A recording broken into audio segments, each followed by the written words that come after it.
Molo Portia. Portia.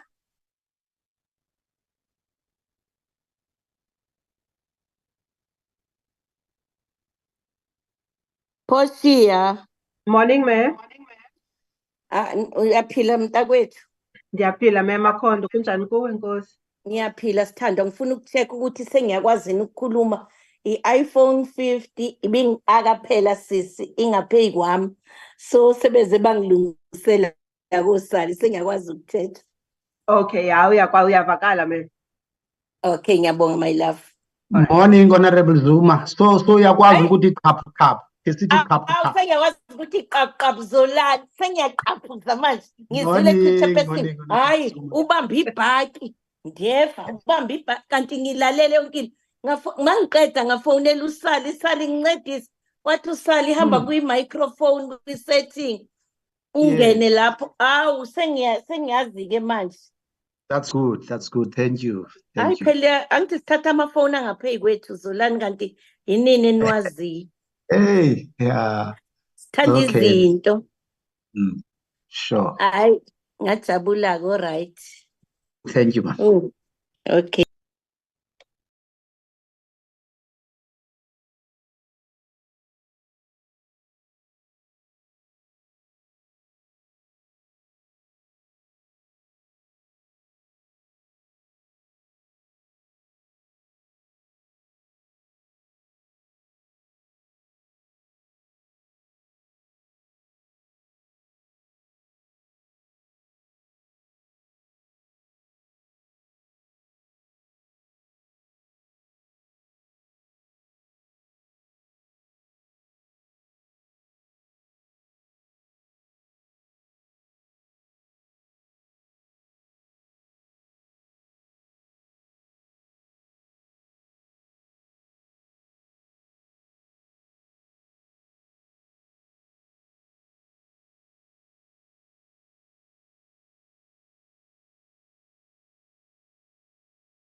Good morning. There's someone going by the initials ZM.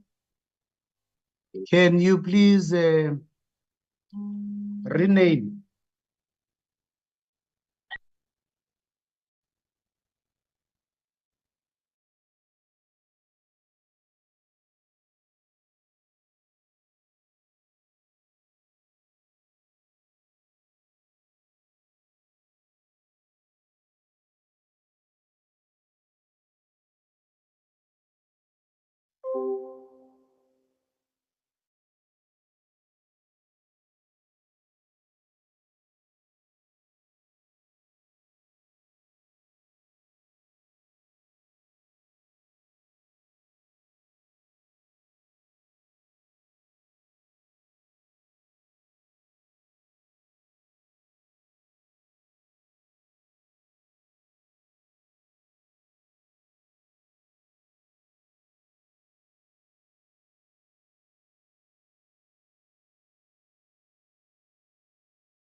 Good morning once more. I'm requesting that ZM rename because the chairperson wouldn't like to have just a ZM, and also Kinelwe's iPhone. Can you let us know who Kinelwe's iPhone belongs to? Just write the full name and whether CF or UIF or Dell. Thank you.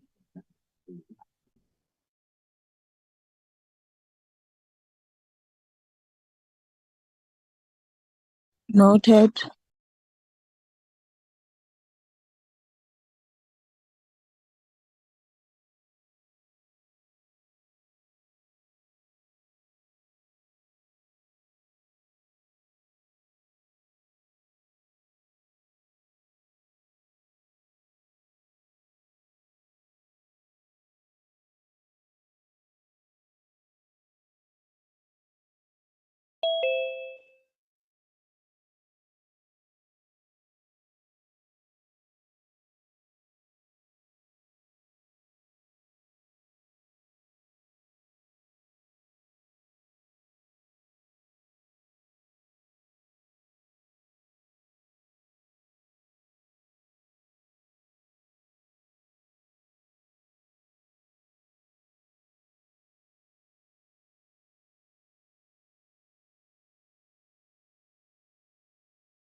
Morning, honorable members.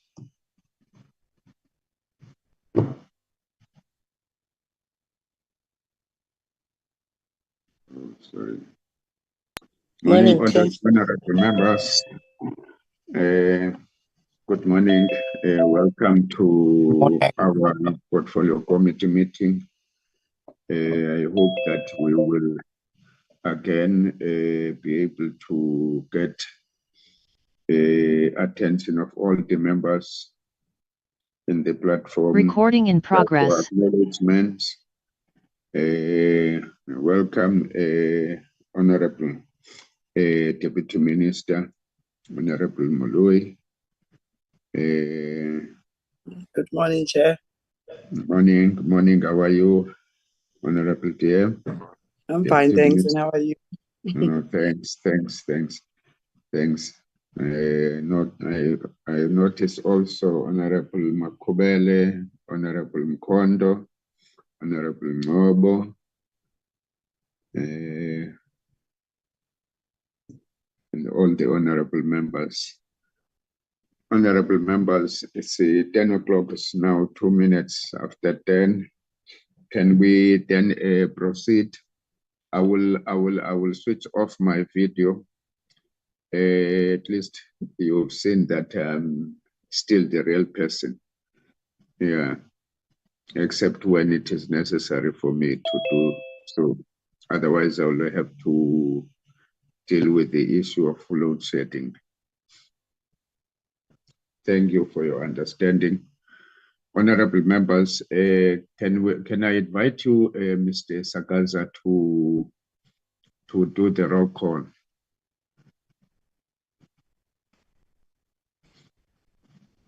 Thank you, Honorable Chair. Chair, we've got the following members present today. We've got yourself, Honorable Nonsele. We've got Honorable Zuma, Honorable Mdabe, Honorable Makubele, Honorable Ngobo, Honorable Begram, Honorable Mkondo, Honorable Ligov.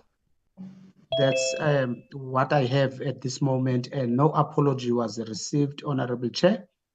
From the staff, I've got myself, Poshia, Tebucho, and Sibongiseni, Chair. And as you see that we have a Deputy Minister, DM, we received an apology from the Minister. Thank you, Honorable Chair. Thanks, Mr. Sagaza. Can I allow you, Honorable DM, to also introduce yourself and also your team? I don't know whether it's you or DG would do that. If you allow, Honorable Chairperson, I will really request the acting DG to proceed to introduce our team. Thank you. Thanks, Honorable DM. DG? Thank you, Honorable Chair, and good morning, DM and honorable members of the Portfolio Committee. Maybe, Honorable Chair, let me start with apologies before I go to people present in the meeting. We have two events, Honorable Chair. We are hosting the German Deputy Minister, who is actually being hosted by the Deputy Minister Moloi. And today they are visiting PES and the Compensation Fund. Therefore, the Acting Compensation Fund Commissioner is attending that, as well as Mr. Morotoba. We also have an event for research, where we are putting research work that has been done in the past year. And so some of the DDGs and CDPOs are in attendance of that. So CDPO Northwest is attending the research session, and as well as the DDG IES, Ms. Emwelwa. We also have the apology of the acting DDG, Labor Policy and Industrial Relations, who is hosting the research session today. Present with me is the UIF executive members, led by the Commissioner Maruping, and as well as the acting COO of the Compensation Fund, Slindile Mhlungu, who is with the Compensation Fund colleagues. I have DDG Bahumi Matebese from the head office. I have staff from the office of the Minister Advisor Mtimde, and Chief of Staff Balo, and Head of Office of the Deputy Minister's Office, Mr. Mweli. And I have also several CDPOs from the different provinces that are present here today, apart from the apologies that I have made. Thank you, Chairperson. Thank you, Titi. Thank you, Titi. Can we then proceed to our agenda items?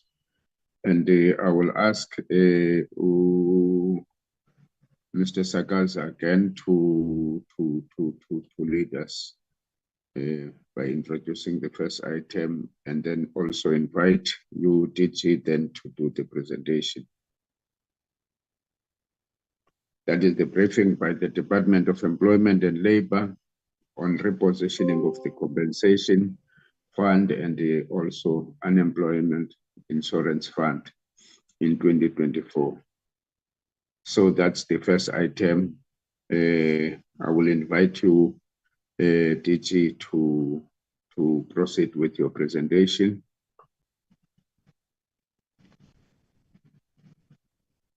Thank you, Honorable Chairperson.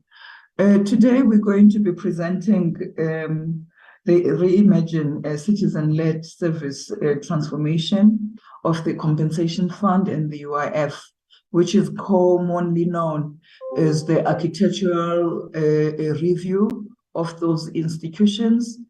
And today, I will be presenting with Ms. Mhlungu Slindile and the Commissioner of the UIF. And today in our presentation, Chairperson and honorable members, we are looking at the approach that was taken to actually do this review, and what were the important recommendations that we made, and as well as the implementation plan. But most of all, the latter part of the presentation will then deal with the way forward in terms of us establishing, as the Department of Employment and Labor, the Project Management Office. So without waste of time, Honorable Chairperson, let me request Ms. Mhlungu to start with the presentation. And thank you, Chairperson. Thanks. Thank you very much. Thanks, Honorable Chair. Thank you very much, Acting DG, for that opening, and good morning to all the honorable members, including Honorable Chair, and also to the Deputy Minister as well. All protocol observed. So I'm not too sure if Sakazo is the one who's beaming. If you can take us to slide 20. While we are there, I will just quickly provide the background in terms of the process that led us to have this recommendation that was recommended to both the department, including the funds as well, in making slide 20. We start from slide 20. Yes, there's a. Can you hold? There's a. Someone who wants to speak is the Honorable Mkondo. Good morning, Chair. Thanks for the opportunity. Good morning, Chair, honorable members, the Deputy Minister and his team and our staff. I'm just checking, Chair, is it not an omission? Because we are having the Deputy Minister. Usually, if the Minister or the Deputy Minister is in our meetings, we usually get overviews from them.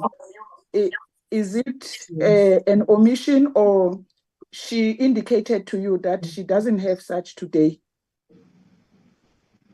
Oh, thanks, Honorable Kondo. My understanding when I asked her to lead in introduction, I had assumed that therefore the procedure would be then for us to proceed, and then she would come later. That's my understanding. Yeah, unless I got it wrong, Honorable DM. I can safely say you got it wrong, Chair. You said I must introduce the team at the time. Yes, that's Yeah, what I'm saying as well. the team that did not include me giving an overview, Chair. So now I'm at your mercy. No, because we have started already. My suggestion is that we after the presentation, we allow you to do the concluding remarks. Chair.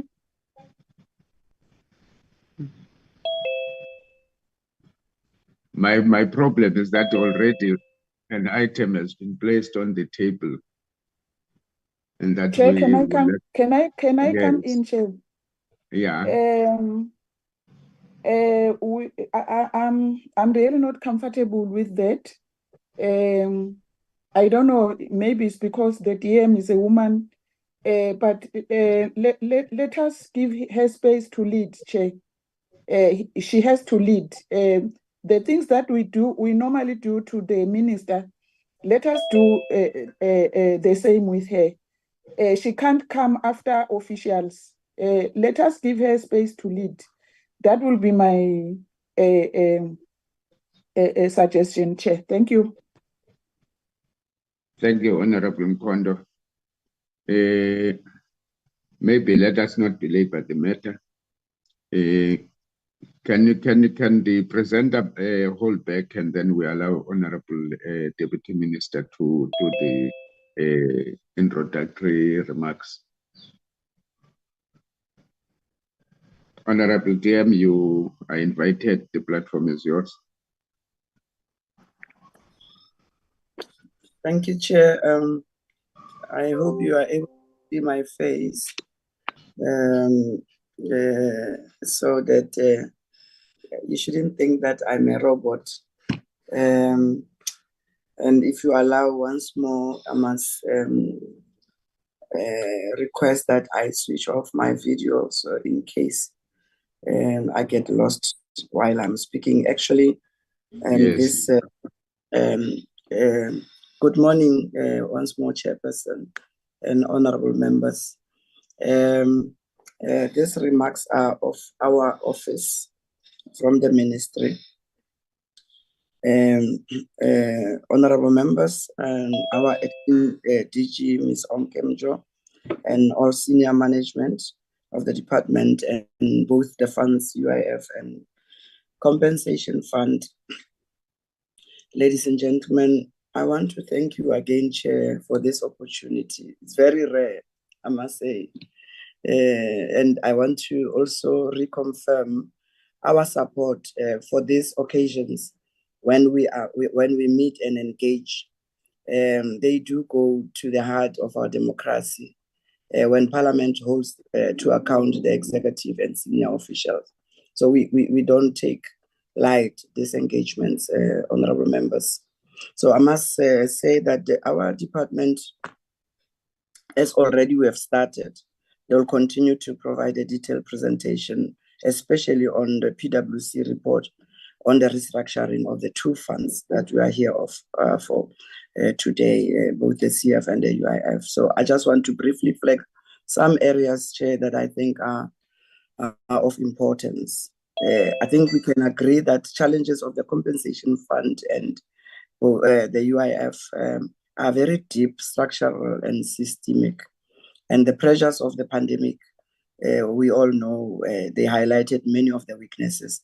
Actually, the pandemic exposed the weaknesses of both funds.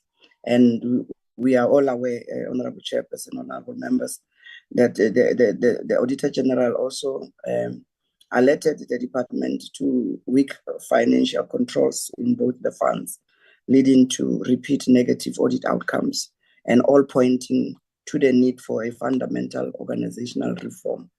So with this in mind, honorable members, in 2022, the department embarked on a journey to explicitly transform the two funds. So the ultimate goal of this initiative was and still is to enable these two entities to operate independently of the department and as fully fledged Schedule 3A entities, thus freeing up the funds to focus on core business and service delivery.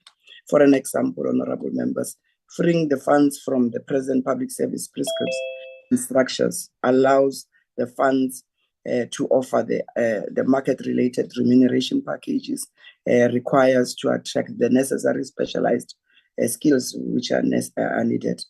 And for instance, in financial investment, insurance, and medical professionals.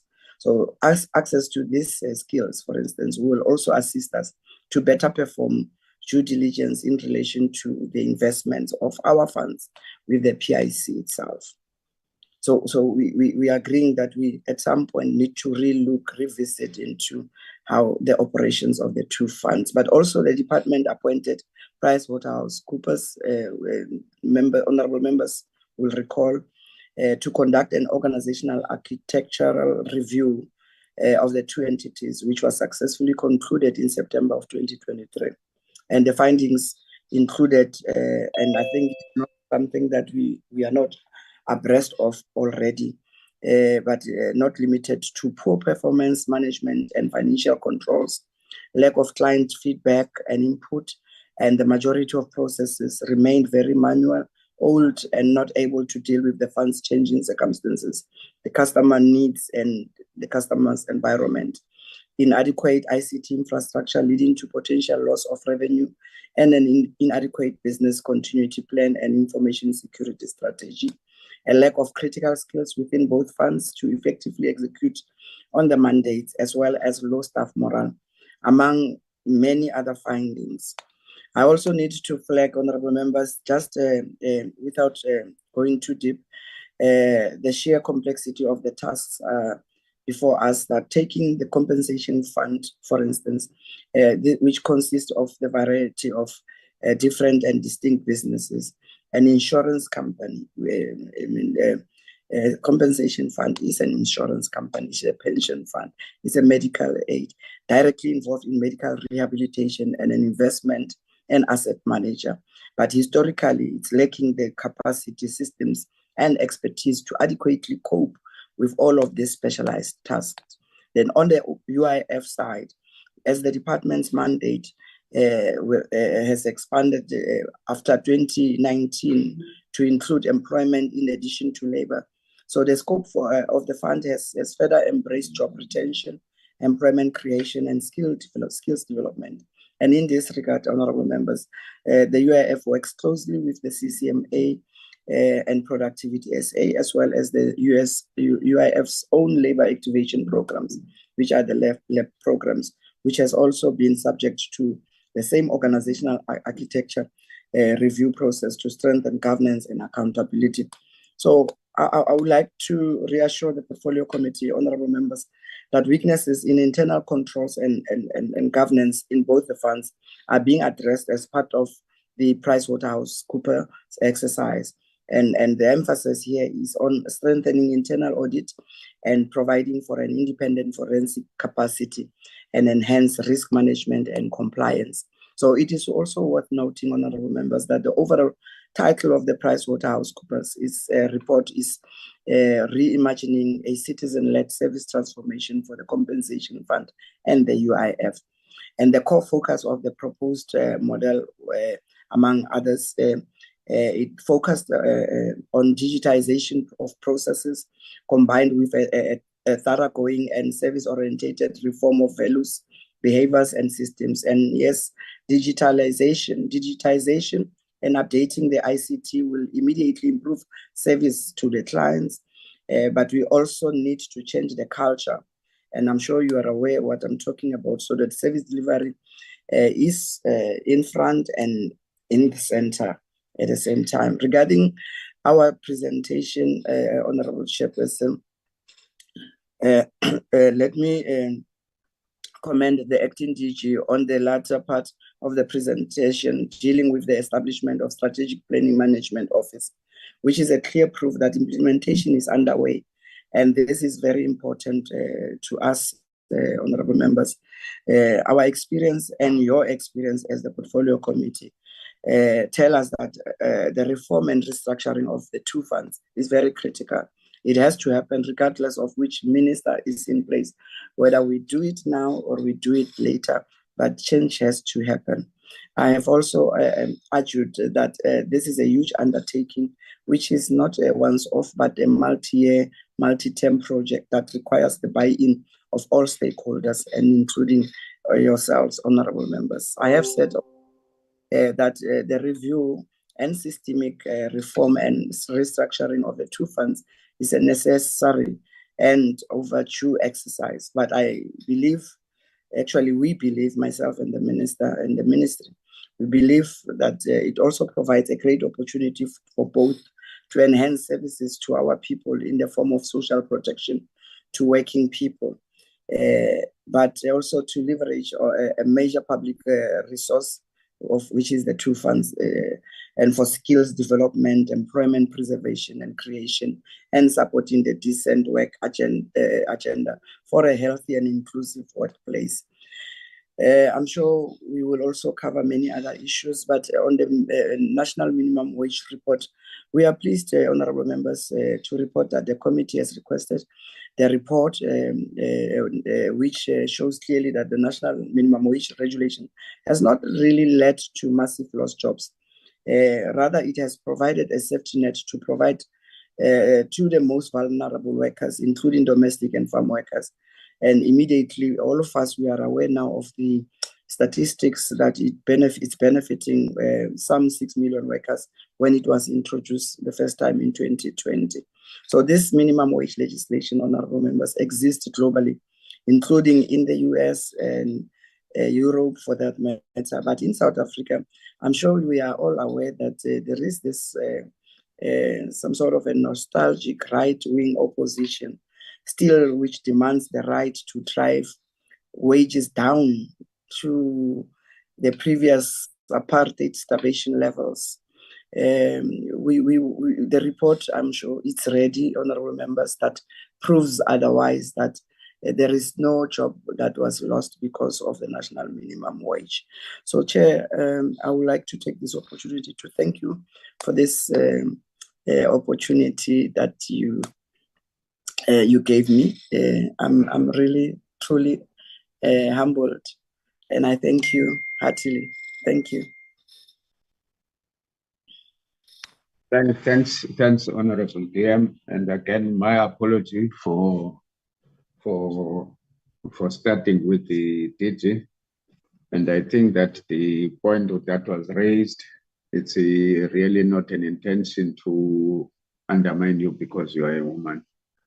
I honestly understood that you would want to come afterwards, and that you have corrected me that you were essentially just talking only solely to introductions. Sorry for that. Thanks for your input. Thanks for the introductory remarks.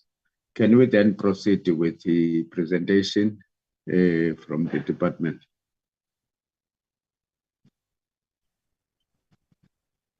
Thank you very much, Honorable Chair. We go to slide 20 with the background that the Deputy Minister has provided. It is sufficient, so I'm just going to go straight to the recommendations. And thank you very much, Deputy.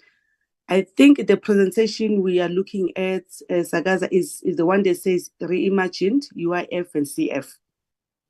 Not the first one that says Dell. Let's start with Dell. Can we just swap this presentation?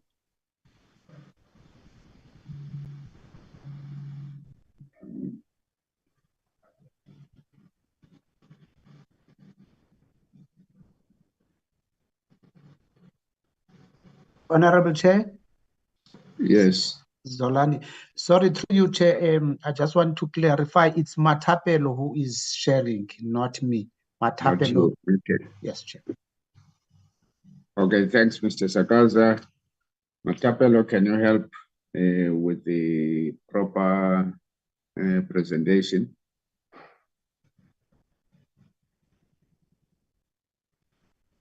The one that is reimagining.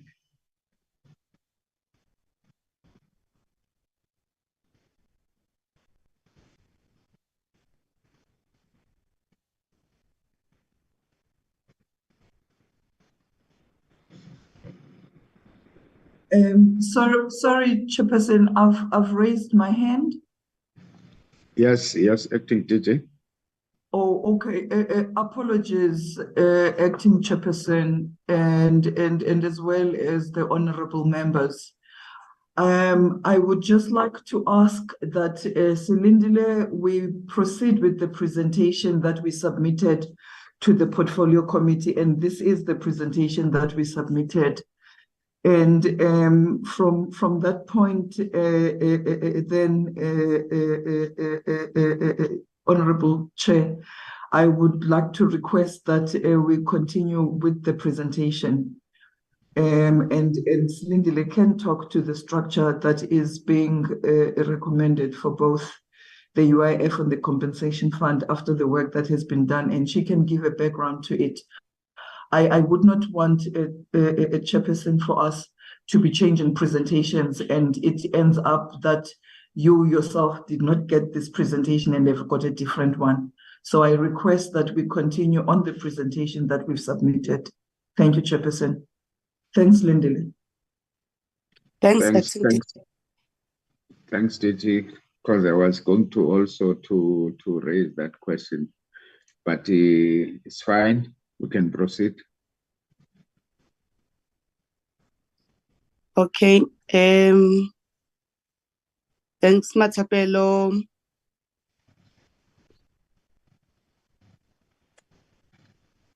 Okay, can you go to let's go to the slide 20 where we were on the structure.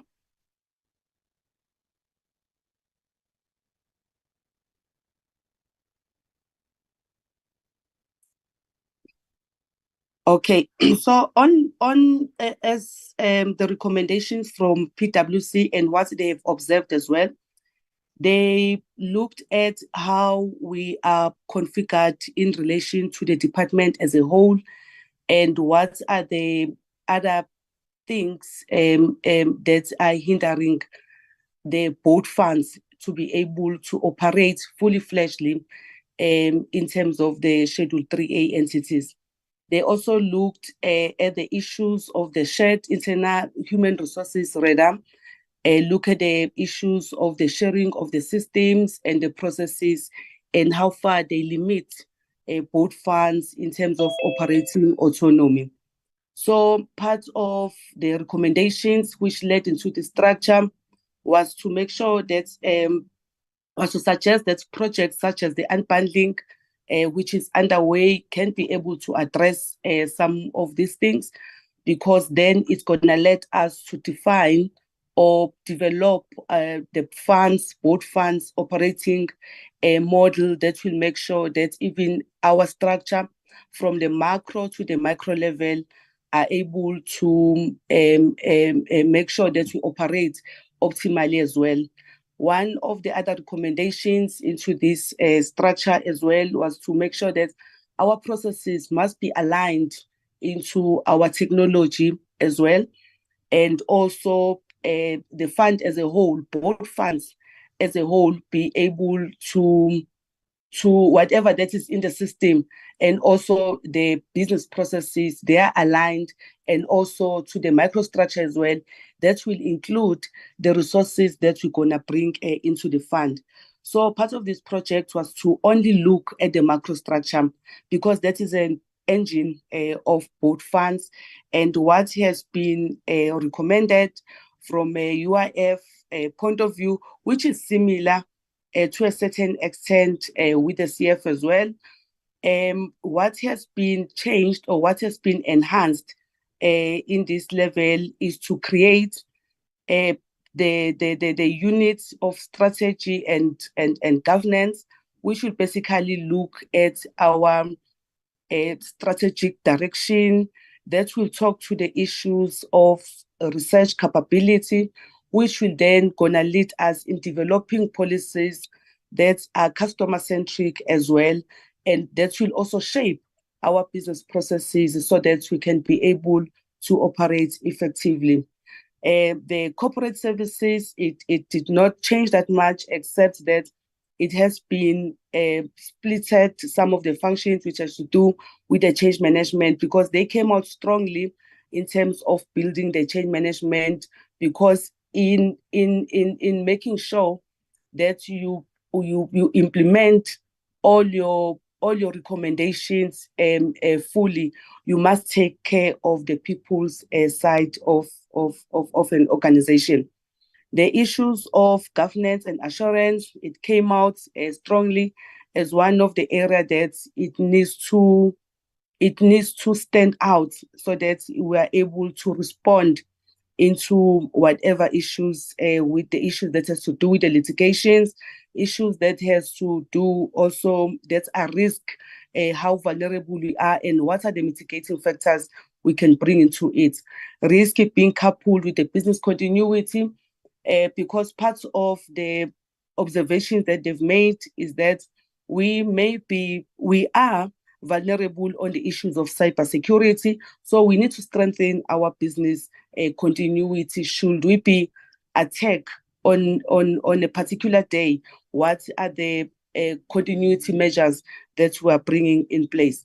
And then the issues of the anti-corruption, how then do we become proactive into it, and making sure that we deal with the fraud. Okay, the presentation, I just lost it.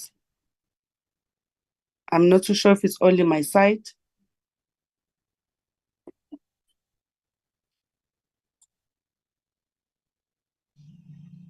It's gone. The presentation No, is gone. it is gone. Okay, let me just open it from my...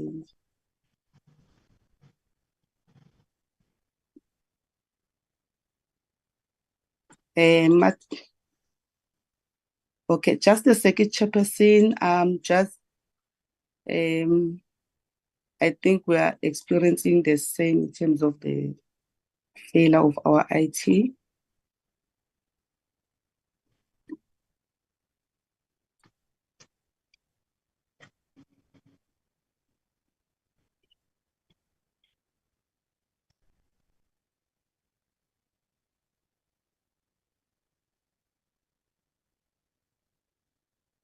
Matapelo, are you winning?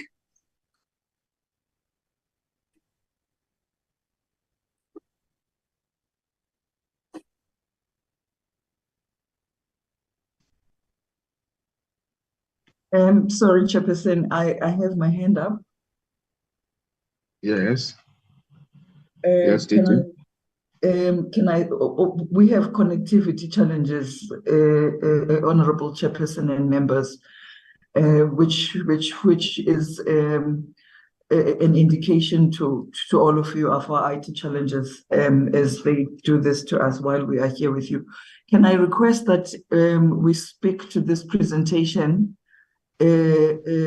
while we are going through those challenges, and we speak to the different slides, and we will inform the different slides we are talking to as we go through it?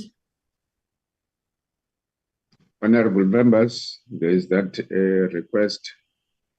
I don't want to agree on your behalf or disagree. Can I get your guidance? I agree, Chair. Okay. Who else?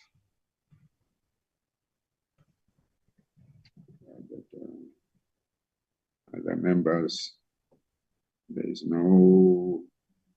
Okay. You can proceed, DJ.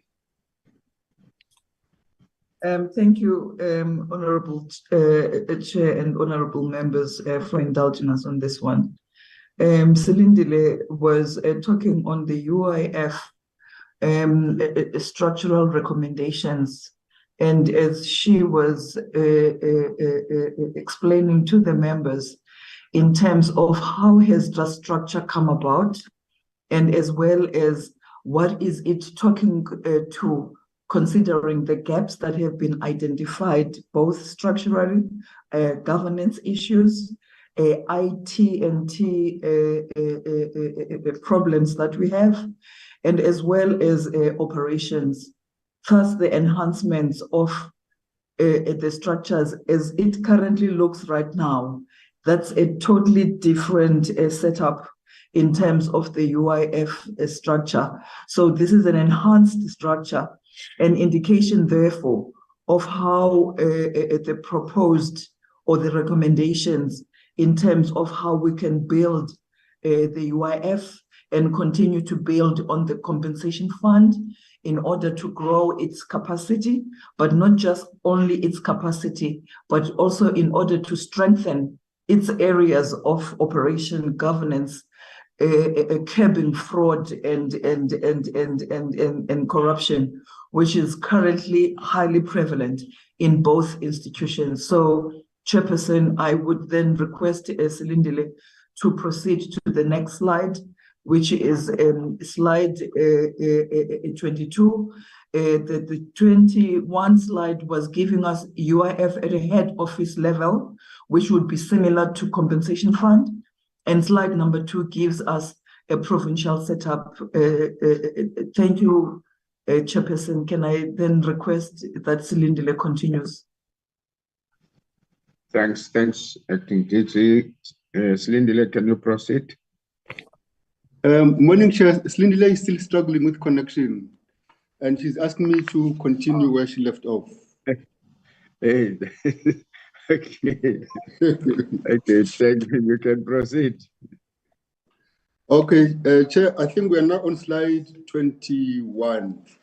I think what we are lifting here on the UI structure on slide 21 is that we are empowering the provincial structure. Previously, the provincial structure was thin, and now we are extending it with executive manager, provincial office. The idea here is to have 3 clusters, and the clusters will make up of, say, for example, there's 9 provinces. So that means the 9 provinces will be broken down into 3 clusters led by a person at an executive manager level.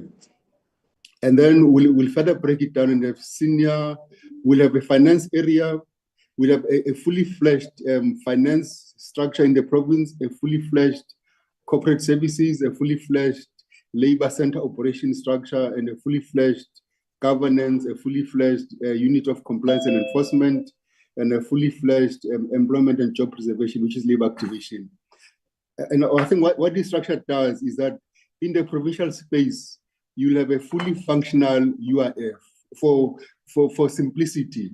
That means you'll have a head office UIF, which will more or less do policy and directions and processes and standard operating guide, and at the provincial level will have implementation, which will almost mimic what the head office will do, but will be more at implementation level. And we've gone to a level of having, like, if you look at financial management, we are increasing capacity to have at least 9 financial management with all those roles. Corporate services, you also have 9. Because right now we are not fully driving learning and development or performance management to the level that will help us into transforming the 2 funds. And with a more focused areas introduced, it enabled the provinces to be fully functional commissions on their own, almost taking the form of the, like, for example, the South African police that will have the provincial commissioner. And I think that's the route here we're taking, that we have those 3 provincial commission roles. And Chair, if you go to slide number 23, this is the CF space. Now, in the CF, Chair, you'd see that the 2 funds, to a large degree, what PwC gave us is almost similar at the level just below the commissioner. With the commissioner level, we are looking at lifting up the role to a higher level. Because one of the issues that the minister picked up when he started was we may have a commissioner, but the commissioner is not at the right level. Is not paid at the right. We are not able to. I think the long and short of it is that we are not able to attract talent because of how we've structured both funds. And compensation fund in particular is a medical aid. Is both a medical aid, a pension fund, and also claims processing. And with those three legs, we need to treat it almost in the same vein as you treat a discovery that has a banking, medical aid, and financial space.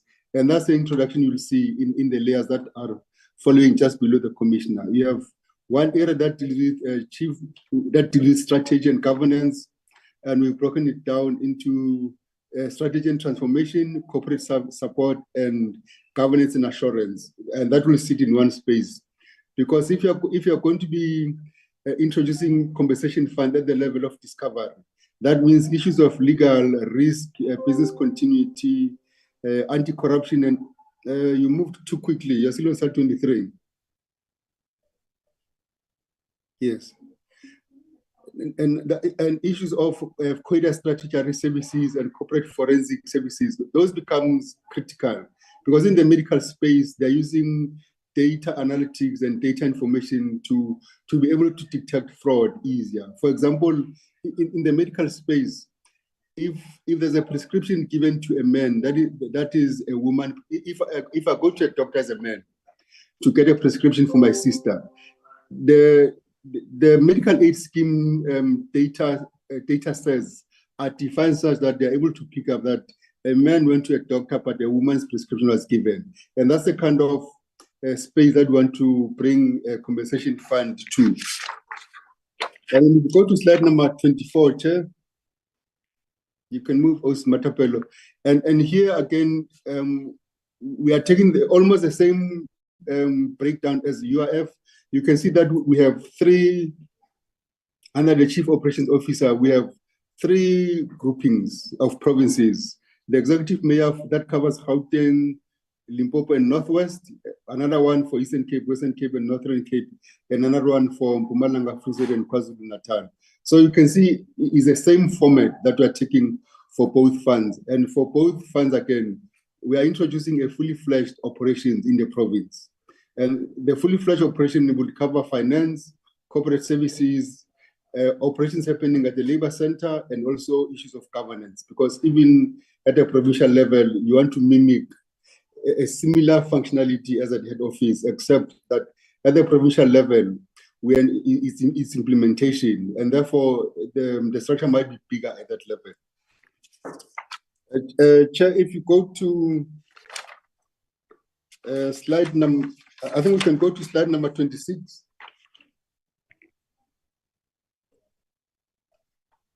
Yes, on slide number 26, I think this is maybe just go straight to 27.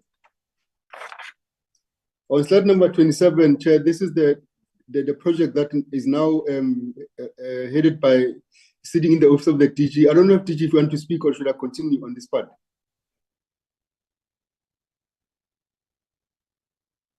Okay, I'll continue until the DG advise otherwise. The strategy that we are taking as a department is that we are going to have PMO in the office of the DG.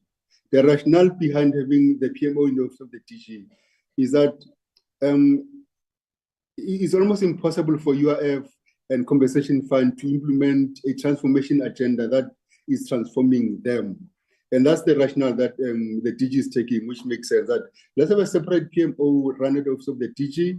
It will have the both funds represented in that PMO, but those people's responsibility will be to drive implementation of this program. And the targeted period is 12 months to drive this project. We've already finalizing the appointment of Mr. VM Lenzana, who's going to be the head of this PMO to ensure that the implementation happens from the 1st of April up to next year, 31st March. If you go to the next slide.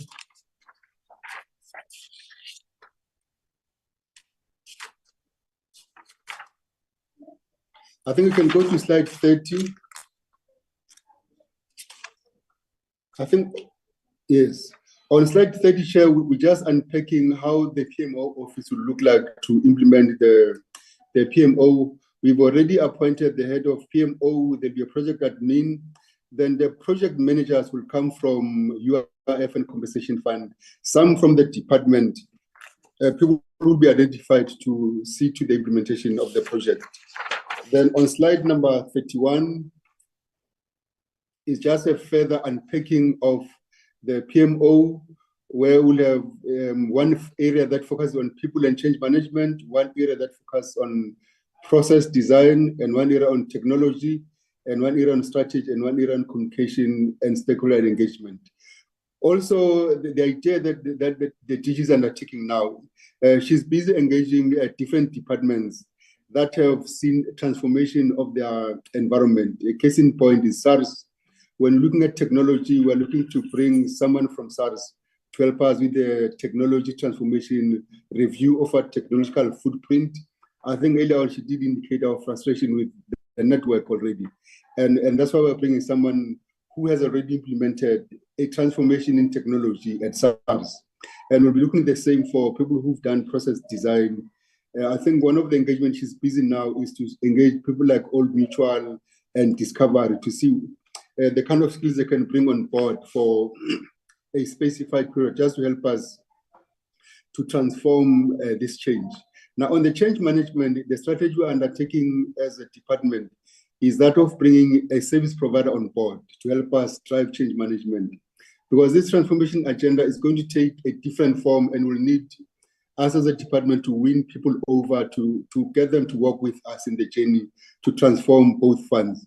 And the view is that it's better if you bring a specialist and someone who's going to do it with an outside, inward-looking approach to change management. We'll also be doing the same thing also on the communication and stakeholder engagement, so that we have someone from outside who's going to help us with the communication inside and also engagement of the outside world. Chair, I think this is where I'm going to end the presentation and allow maybe the DG to do closing remarks. And thank you, Chair. Thanks, Commissioner. Acting DG, can we allow you to conclude? Or if there are additions to the earlier presenter, she can still do it. So, yeah. Yes, Chairperson. In fact, I was going to request if you can give Lindile the last bite in terms of the operations, and then if I can then come in after that in closing the presentation, Chairperson. Thank you. She's back now on the platform. No, that's fine. Yes. Thank you, Acting DG and Chairperson.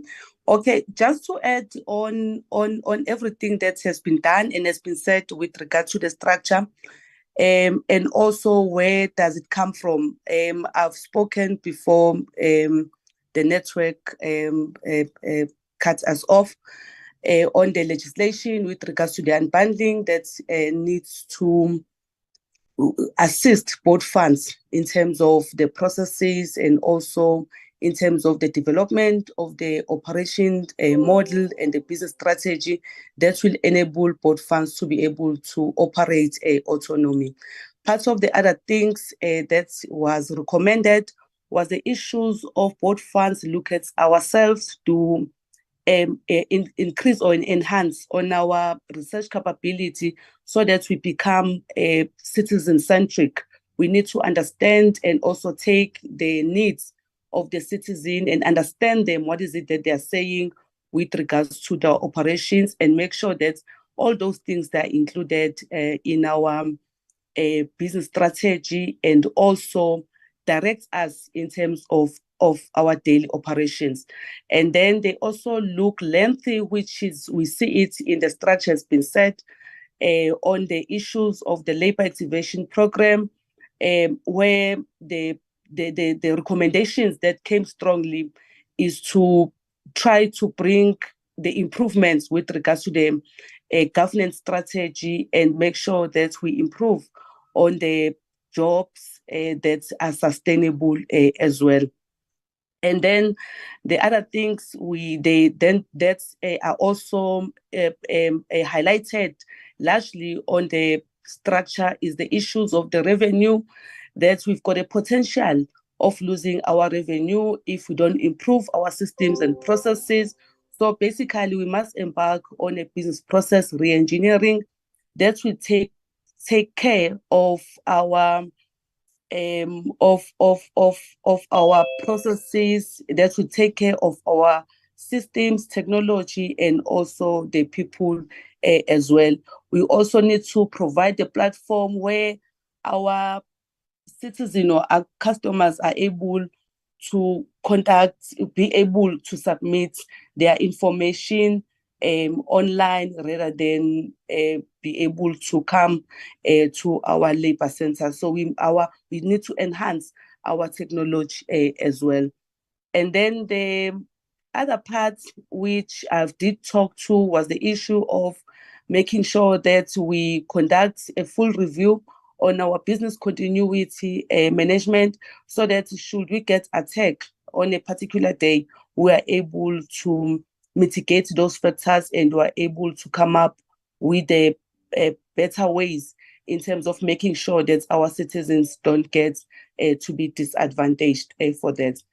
And the issues of the change management, which I did touch base, was that we need to establish and be able to define the values or the behaviors rather that will be able to shape our organization, so that our people gets to be interfaced, or the staff in general gets to be interfaced with all the recommendations that have been put forward, be it system related, be it process related, because in the essence of it, they cannot drive itself without the people being the engineer or being an anchor into those operations.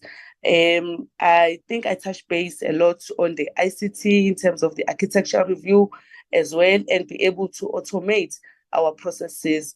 So, Acting DG, I will leave it there for that. Thank you.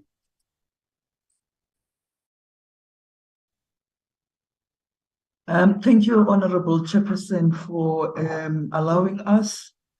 And I think that that is how we conclude this presentation, Chairperson and Honorable members, with the understanding that we are beginning to do the immediate things that will firstly enhance that which is currently being operated on and the platforms that are being operated on, and as well as not necessarily waiting for the 3 years in terms of implementing this project, but rather enhance on capacity, enhance on systems, enhance on operations, and better coordinated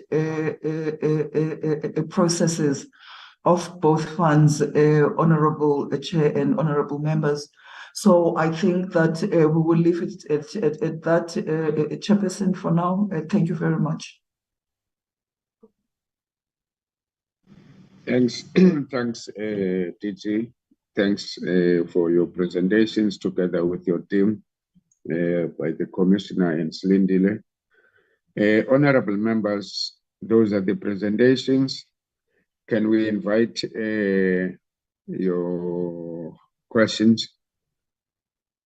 I see Honorable Bagram, followed by Honorable Kondo. Yes, so far. Honorable Bagram.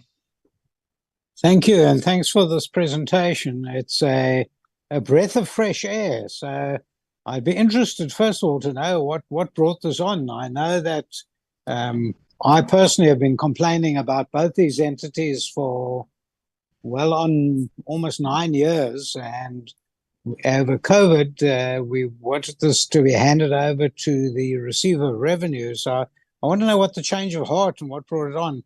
Also, just in terms of Price Waterhouse, they were obviously briefed to take over this project. I'd be interested to know what sort of price this has cost. And I know that's been mentioned, a 2-year project, but I'd like to possibly see a timetable. Price Waterhouse always put together a timetable and a briefing.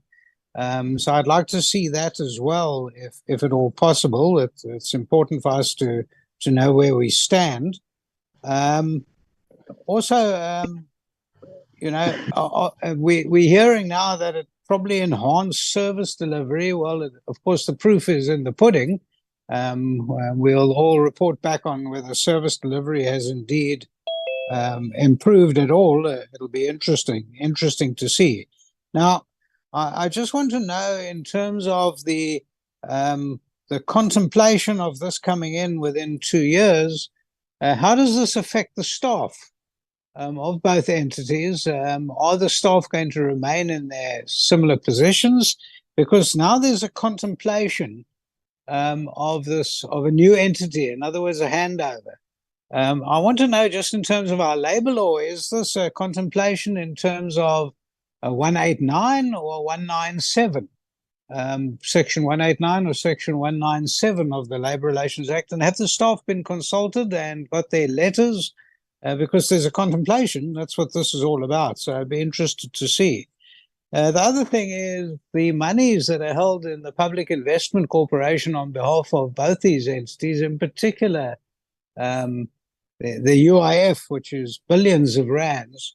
How's this going to be affected, and how's the PIC going to deal with this changeover and the transfer of the monies from one entity to the other?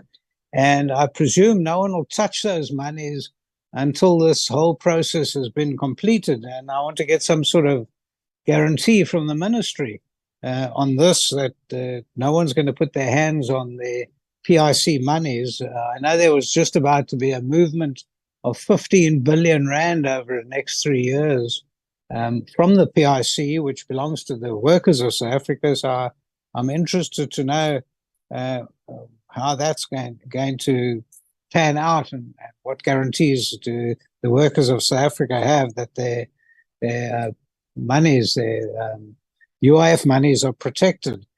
And then, of course, the Deputy Minister did tell us that the research has been available to us. I haven't got it. Maybe I missed it and it's been emailed to us. But the Deputy Minister seems to have seen that research that was promised to all the members of this portfolio, and somehow I haven't seen it, and maybe I'm amiss. Maybe I'm not looking at my emails properly, but I just somehow haven't got it.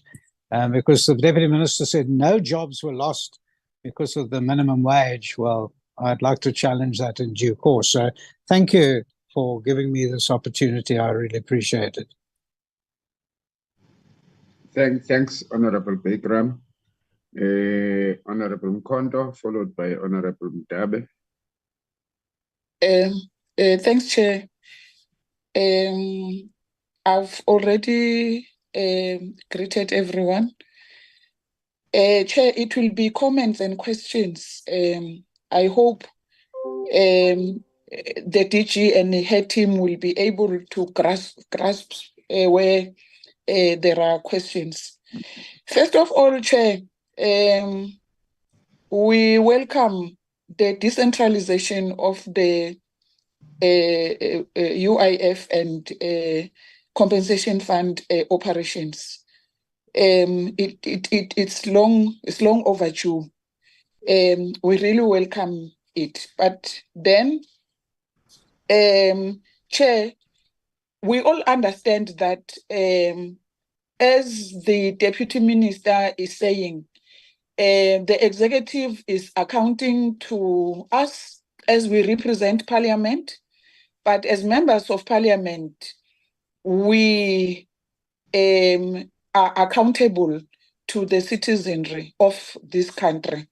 So I did not get it. If the restructuring, how is it going to monitor the claim process administration?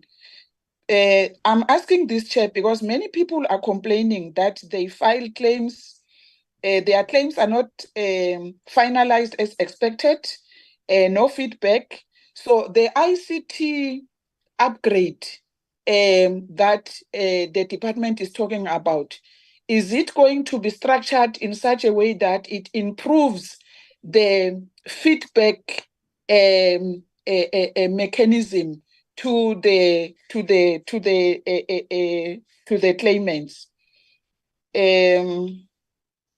Another question, Chair, is when are we going to see this proposed implementation of the restructuring and everything that has been presented? When is it going to start? And is this restructuring going to assist both the compensation fund and the UIF improve their finance management and administration? We all know, Chair, we are seated with a compensation fund that for almost a decade, the Auditor General is not happy about their finance operations. And then, is there any budget allocated for all these changes that are being proposed today? Thanks, Chair. Thanks, Honorable Kondo. Honorable Ndabe.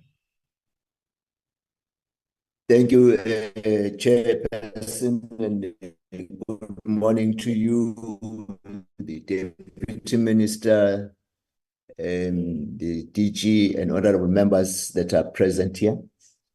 Chair, just a question of clarity on the issue of the capacity building on change management in relation to the foot soldiers that will be on the ground in terms of them grasping with what the vision of the department is. Is there a plan and a program that will talk to that? Two, is the issue of synchronization of information from the grassroots right up to head office. I'm raising this, Chair, in the context that you would recall about 3 years ago, we asked for a report from Compensation Fund in terms of us to get an understanding on the nature of COIDA and in relation to the safety of workers. We were given information that there are over 3,000 claims for workers that are injured on duty on a quarterly basis. Now, the report we were seeking, we were saying, can you then give us at least 5 major sectors that are contributing to this injury on duty, so that we can then understand the magnitude of the problem? Unfortunately, the then commissioner left without giving us that report. The DG left without giving us that report.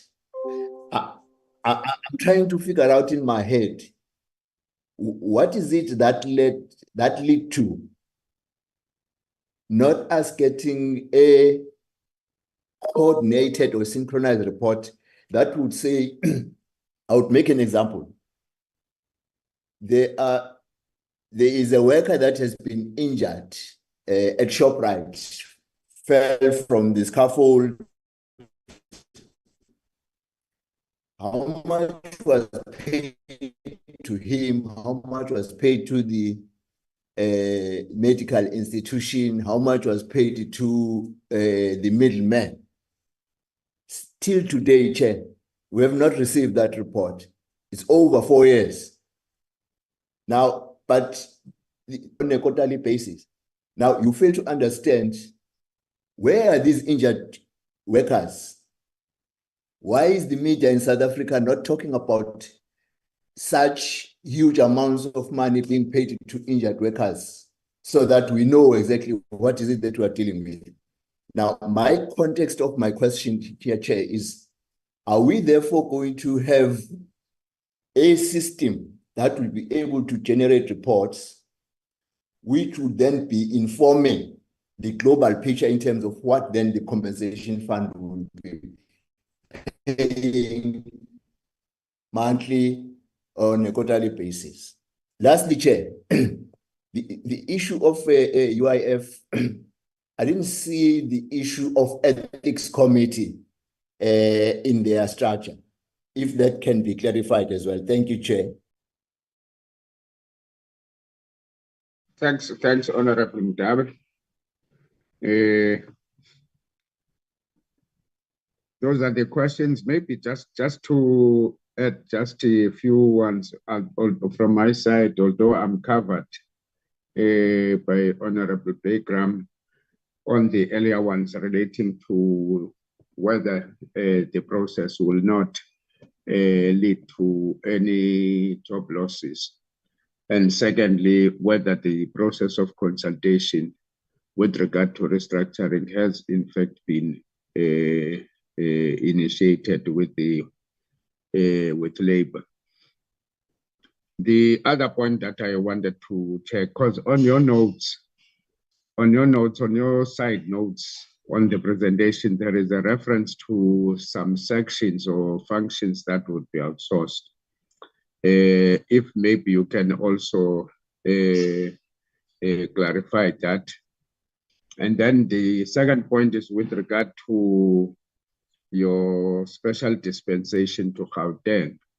Maybe again, if you can just elaborate so that it's clarified, it's not assumed. I have my own assumptions, so I don't want to raise them.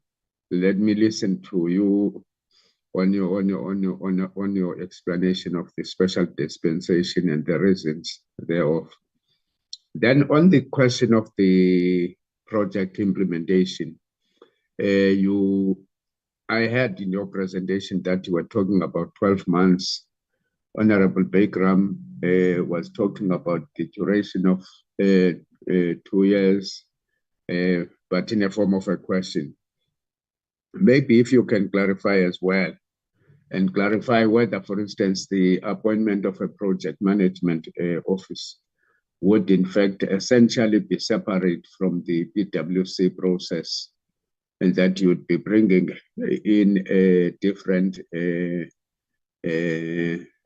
service provider other than PwC.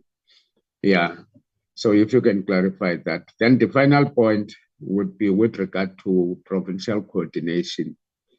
There is a greater deal of decentralization, which is fine, but at the same time, the question would be whether, for instance, these would be now independent centers that would be removed from the provincial offices of the department. Yeah, so I wanted just to check on that. And the relationship between those and the provincial structures, I think that will also need to be clarified. Thanks. I don't see an additional hand. You can proceed, DG, and your team to respond. Thank you, Honorable Chair, and thank you to all the members. And we will respond to all the questions, and I will also call upon the Commissioner, Ms. Mhlongo, and other colleagues to respond to other matters. But maybe let me begin maybe with clarifying the committee, firstly, on the current structure and setup of UIF and compensation fund. By PFMA and by law, compensation fund and UIF are both Section 3 schedule companies who are operating under the Department of Employment and Labor, different from other Section 3 schedule organizations like the CCMA. So I will make an example with institutions that are within the Dell family so that we understand the difference. So where we are going with this, we are not closing down, firstly, any entity. If anything, we are changing the entity in order for them to have independence and as well independence from employment and labor, and as well as for them to have accountability on their own with their boards. When we change the Schedule 3A under DEL to be Schedule 3A, that will give them that. It would mean that their boards will begin to be executive boards. They would have executive boards and they would report to those executive boards. I need to hasten to say that this process, correctly as all members have said, is not a one-year process. It is over 3 to 5 year period, as the Deputy Minister had said earlier in her comments. So changing these institutions is firstly not closing down these institutions, but it is enhancing the capacity of these institutions in order for them to be able to now have a structure that can appoint executives at a level of a Section 3, Schedule 3 company that would be able to attract the skills and the level of skills from CEOs, COOs, accountants, and as well as having advisory committees within the structure, who will then be able to assist in terms of the areas that members have asked questions on in terms of investments. So there is no point where we will close down the UIF and the compensation fund. This exercise is about enhancing them institutionally. It is about giving them the independence so that they do not operate under employment and labor, but they operate independently, which in the scenario that I put across is that of a CCMA that has a director and their executives that report to a board in the CCMA that reports to the Department of Employment and Labor, and reports to the oversight structure. So the compensation fund and the UIF will continue to do that. But therefore, they would have independence in terms of their operations when we give them fully fledged Schedule 3 organizations, and so that they are able to implement the structures that have been recommended at the level that they have been recommended at. Having said that, the change management process becomes important, as all of you have asked. And I think in the presentation, we also stated that we will begin a process of consultation. Firstly, so that all personnel and stakeholders, which actually have been presented to the workers, organized labor, the business have been presented to of this concept, but going broadly from head office to provinces, to labor centers, to information centers, so that firstly, all officials, they understand the essence of this exercise and why did we have to undertake this exercise, and the recommendations, what are the recommendations saying, so that everybody understands that it is not about taking their work, but it is about enhancing where they are at and capabilities of the institutions in order for these institutions to operate at a much efficient and high level of operation. So therefore, there is no Section 189 process here, and there is no Section 197 process here at all. We will have this change management process so that we are making all employees of UIF compensation fund and even in UIF understand, as well as the stakeholders in understanding the processes that we'll be taking.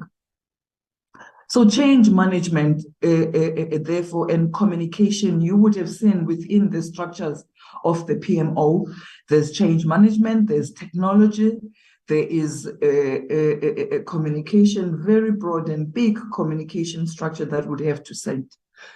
Now, the project management office is going to be operating to start with for a period of 12 months. 12 months that would then be extended. But this is about starting this process and having a lead from the department on the work that is going to be conducted through service providers.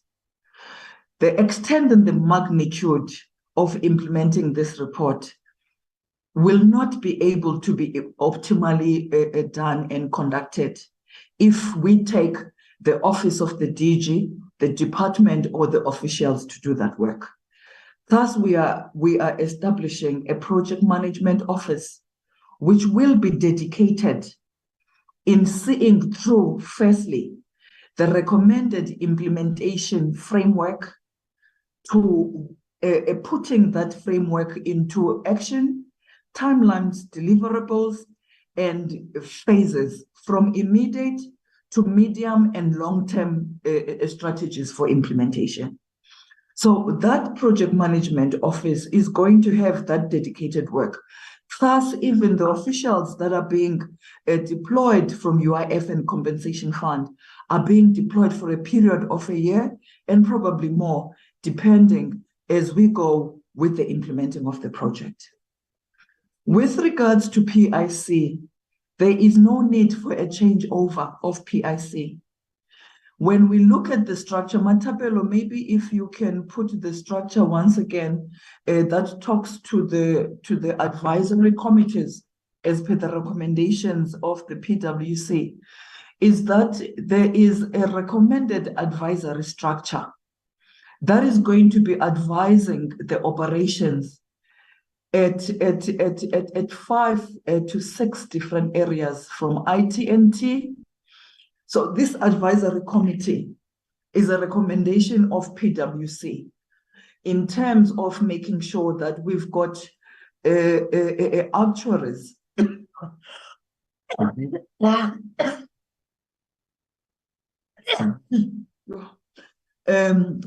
chartered accountants, management,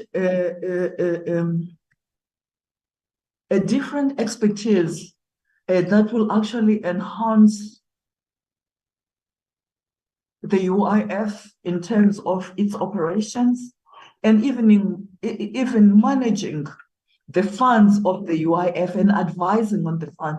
So this advisory would be a committee that is going to be assisting the operations with advice and even having fund managers that are going to be sitting, medical experts, IT&T experts that are going to be sitting in the advisory committee to make sure that they assist both the UIF and the compensation fund in actually monitoring their investments and use of those investments by PIC.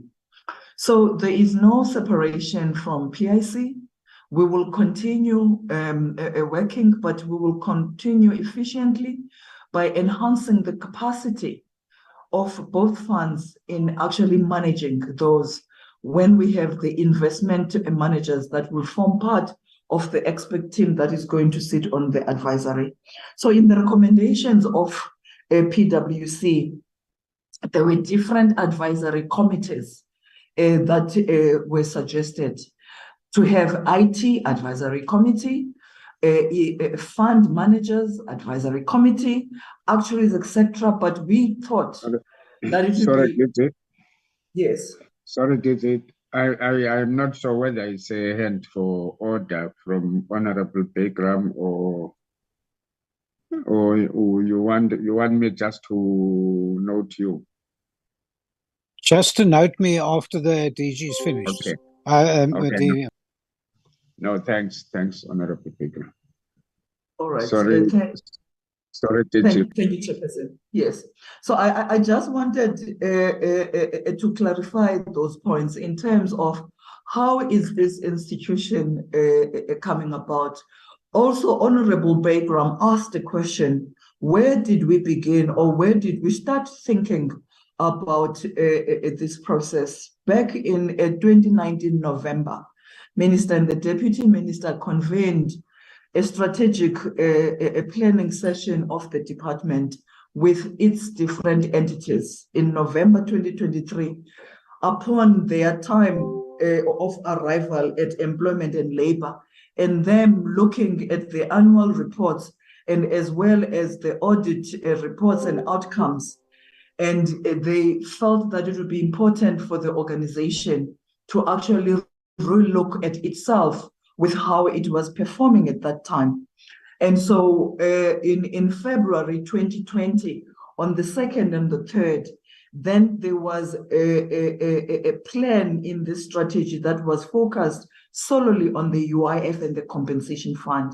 The resolutions of that strategic session was that we need to go through this architectural review so that it actually validates that maybe the institution is observing as challenges structurally, setup of the institution, the capacity of the institution, and as well as the matching of the institution and its capacity to its mandate, and as well as the structural setup of the Schedule 3 as it currently stands. So that resolution being made in 2020, I think that Chairperson and honorable members, you will recall in March 2022, the world, including employment and labor in South Africa, was shut down. Therefore, the processes of appointing the company on the resolutions that were taken on the 2nd and 3rd of February 2020 was therefore delayed. Thus, this architectural review only started in 2029 when the doors of operation were open and this study could be conducted. And this is where we find ourselves, but that is the background of where this process is coming from. So it is about enhancing the capacity and the efficiency, and the outcomes of the study have indeed validated the leadership and the management of employment and labor and the funds, and yourselves, honorable members, in terms of the work that needed to have been done in the compensation fund and in the UIF. And thus, we are saying it is very important to therefore immediately implement on the recommendations with speed, for we know where it came from. And yes, honorable members are aware of the challenges that are there. And thus, I also said we're working at this point in time, both as employment labor with these two funds, to improve our operations and our systems so that we can be responsive to the needs of the clients and the stakeholders of both funds, and making sure that we are dealing efficiently with the current situation than to wait for the whole implementation of the report. I think maybe the question from Honorable Mkondo, the first part maybe was a comment on decentralization of the institution and the Schedule 3, but then on the budget, yes, Honorable Mkondo and members, there is budget that has been set aside for this exercise by both funds. And both funds will be providing the budget for the whole process of starting from this year in 2024-25 to the outer years of 2025, 26, 27, until this process is completed. This members will see in the annual performance plans that will be presented for 2024-25 and the MTSF that will be presented by both funds in terms of the implementation and the first part of. And with regards to Honorable Dabe is correct. There is a relationship between this process of architectural review with the actual reconfiguration of the employment and labor mandate from Department of Labor to Department of Employment and Labor.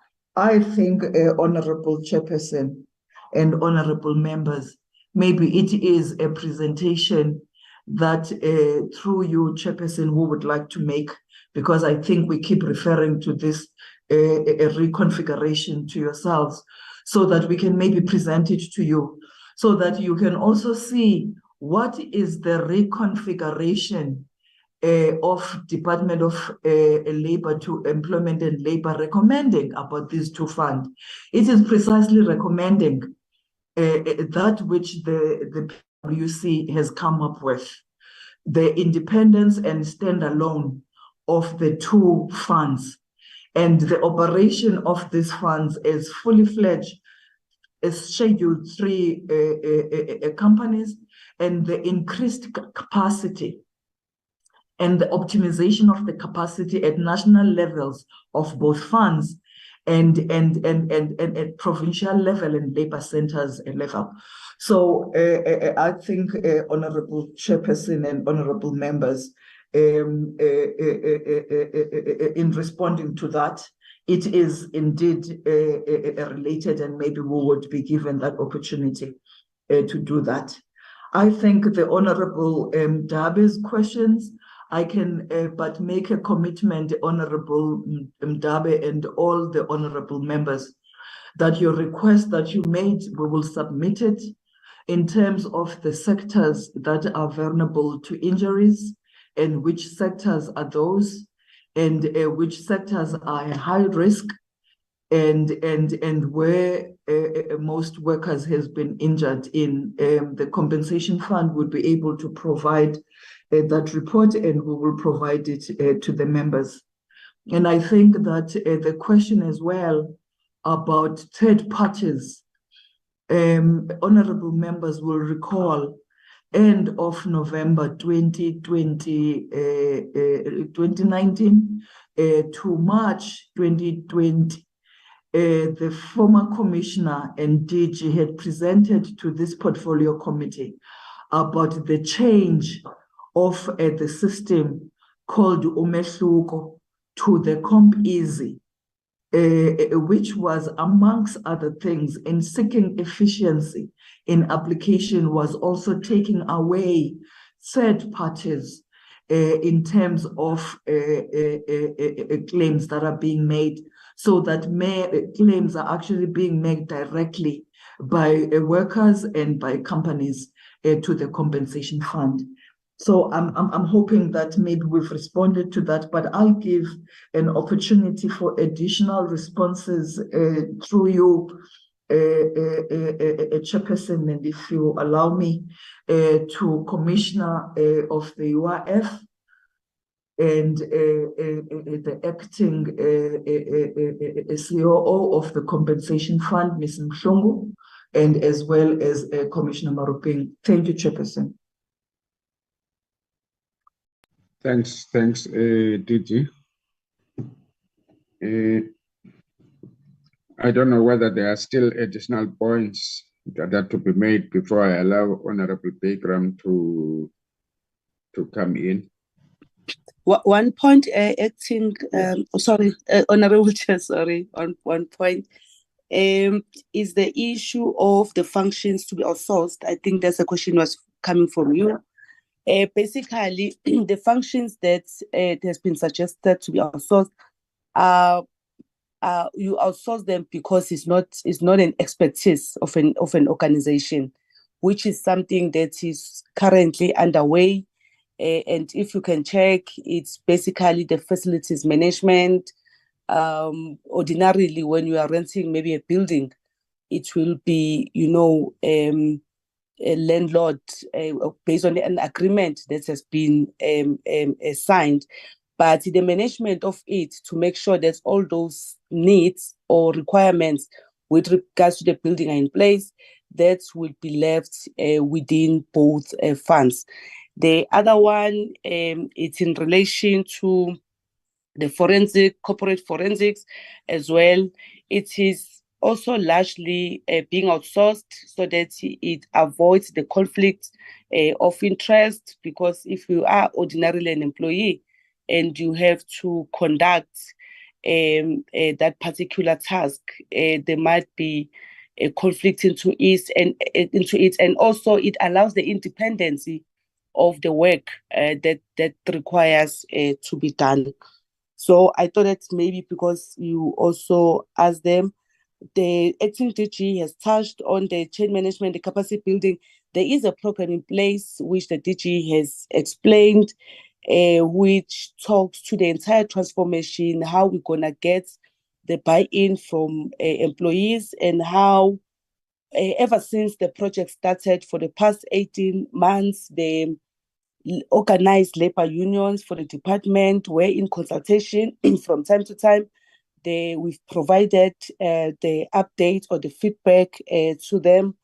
Even today, we still have this particular task in the agenda in the DPC, because they've got an interest. They are showing so much interest in making sure that we're able to achieve, so that we can be able to improve. So if we implement all of these things, Honorable Mkondo, yes, there will be a lot of changes with regards to the UIF and CF. So I'll leave it there. Thanks, Honorable Chair. Thanks for the additions. Maybe let me allow Commissioner Marumpeng, you want to come in. Maybe as you come in, can you maybe just be more thorough on this question of consultation with labor? Yeah, it should not be just a by the way response. So far, I don't know other honorable members, but I don't seem to be getting a very firm response on that. Okay, thank you, Chair.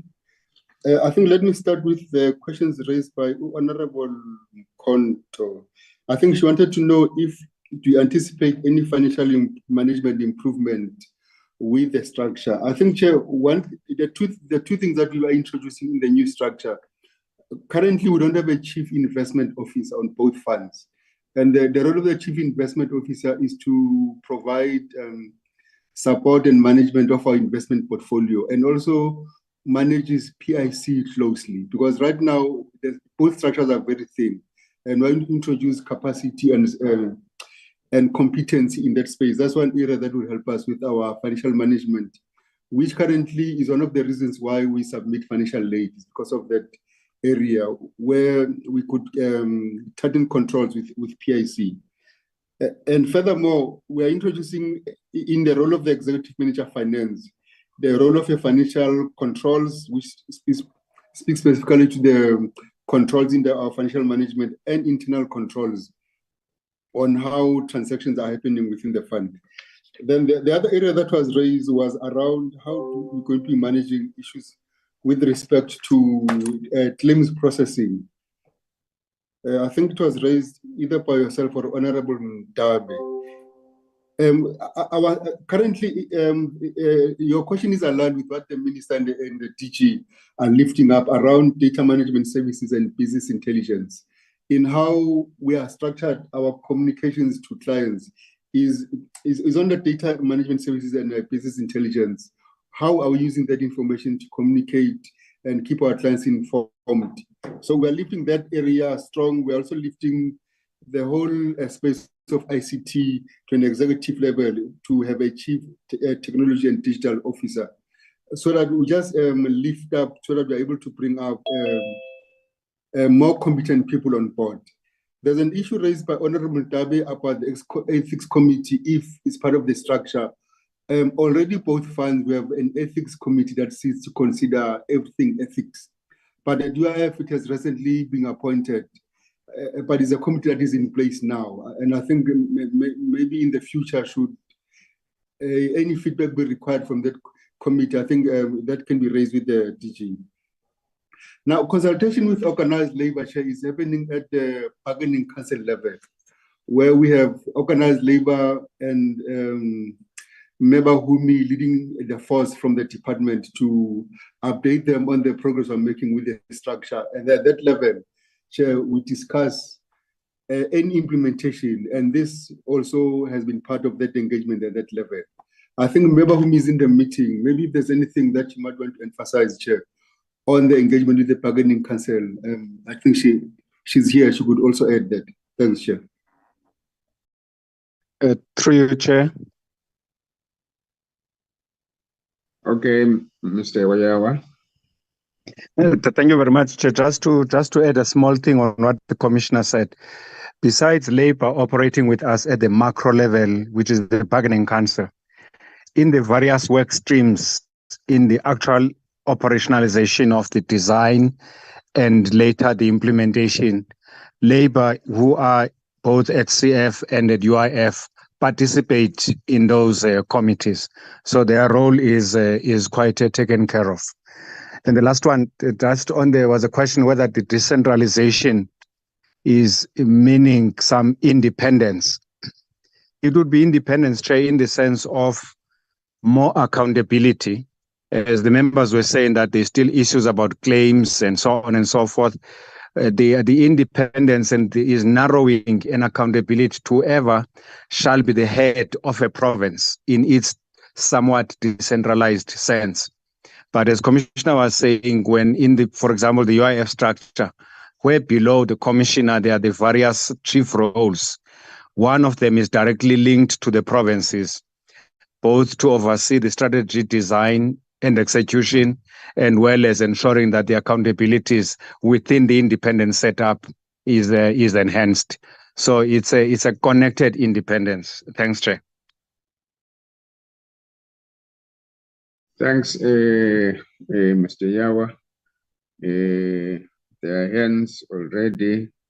We'll start with Honorable Bagram, followed by Honorable Mkondo. Commissioner Maruping, can you drop your hand? Mr. or Miss Matebesi, can you hold back until we deal with the hands? Or maybe before we take the hands, we allow you because you are part of the employment and labor team. Good morning, Honorable Chairperson. Yes, Chair, I'm part of the Labour team, and I wanted to respond to the question on the engagement with the DBC, Departmental Bargaining Chamber. Okay. Yes, I just want to say, Slim Digger does updates to the bargaining chamber on a periodic basis, and the next one that's also coming on the update, it's on the 1st of March this week on Friday. I think she can confirm that, and that's the progress to date. We are continuously doing the updates with the DBC, so they're quite aware of the project and its ins and outs. Thanks, Chair. Okay, but it brings more questions, what you have just said. You'll hear about them. Honorable Bagram, and the followed by Honorable Mkondo. Thank you, Chair. If I may go ahead. Yes. Thank you, Chair. I appreciate it. It's becoming more intriguing, I must admit, now that we're getting more and more information. First of all, it appears that this was commenced in 2019 before COVID. And the first time we find out about this is now, or when we got this presentation a few days ago from the committee. So since 2019 till February 2024, the committee, the Portfolio Committee of Employment and Labour in Parliament has been kept in the dark like mushrooms. We've heard nothing at all, which is interesting. I'm also hearing now that the trade unions have been engaging on this process also since 2019, and they get regular feedbacks from what we're hearing, but nothing to this committee. Now, this is actually shocking. It's an absolute disaster in the sense that we've been raising issues. Everyone on this committee has been raising issues with regard to the failure of the UIF and the failure of the compensation fund, to the extent that it's led to major eruptions within this committee. I don't have to remind you what I've been doing for the last 5 years and what others have been doing as well. And somehow no one, from the minister down right through to the previous DG, shared anything with us. I'm not blaming the current DG. I'm just saying that this is what we've been treated like in this committee, and it's absolutely disgusting. I will take this up in due course because this is madness, and I'm quite shocked. What we haven't had today, and I asked, what's the cost of Price Waterhouse? They must share that with us. I am confirming that there are going to be no retrenchments because this is what we've just been told. It's not 189 or 197, and that the jobs will remain basically the same. There's not going to be major changes in the jobs. Otherwise, it would also be a 189 process. So I'm just confirming no retrenchment, jobs remain the same, and it's just change management, nothing more than that. What this does tell me is that there has been an acknowledgement from 2019 of the failure of the two funds, of the compensation fund and the UIF. In other words, the department itself acknowledged the failure. They never acknowledged it to us, and despite the fact of the accusations of failure, it's never been done. And the focus on this whole relook from 2019, we've just been told, has been the UIF and the CF. We've been told that was the focus since 2019. I'm not sure what month it took place. I'd love to see some of the minutes of those earlier meetings, because that should have been something, as an oversight body, it might have been maybe an afterthought to even share it with this portfolio committee. And I'm sure others are thinking about that as well. Why would we never share it? We get wonderful reports from the Department of Employment and Labour every year. Every month we get a report as well, and we have all sorts of wonderful paperwork. I have leave-arch files over the last 5 years of all these reports. Nothing, not even a hint of any of this is told to us at all. And so what I think would be worthwhile to try and somehow bring us into the picture is, what is the brief that was given to Price Waterhouse? Can we see that brief? And why, if not, why not? We should know about what the brief is. We should know what Price Waterhouse responded, what needs to be looked at and how. And then once again, I ask, Price Waterhouse would have done a specific portfolio type of briefing to the department on what they intend to do. Again, I'd like to be able to see that. And then just finally, and I'm sorry I'm taking so much time, finally, I see Mr. Zakasa has sent us this research that was done, and the research does not say that there have been no job losses. It says minor job losses, but I will look into, I'll read it more carefully, but it does not say that, so maybe the Deputy Minister needs to go and read that report as well. So thank you for listening to me. I appreciate it. Thank you, Honorable Pegram. Honorable Mkondo. Thanks, Chair.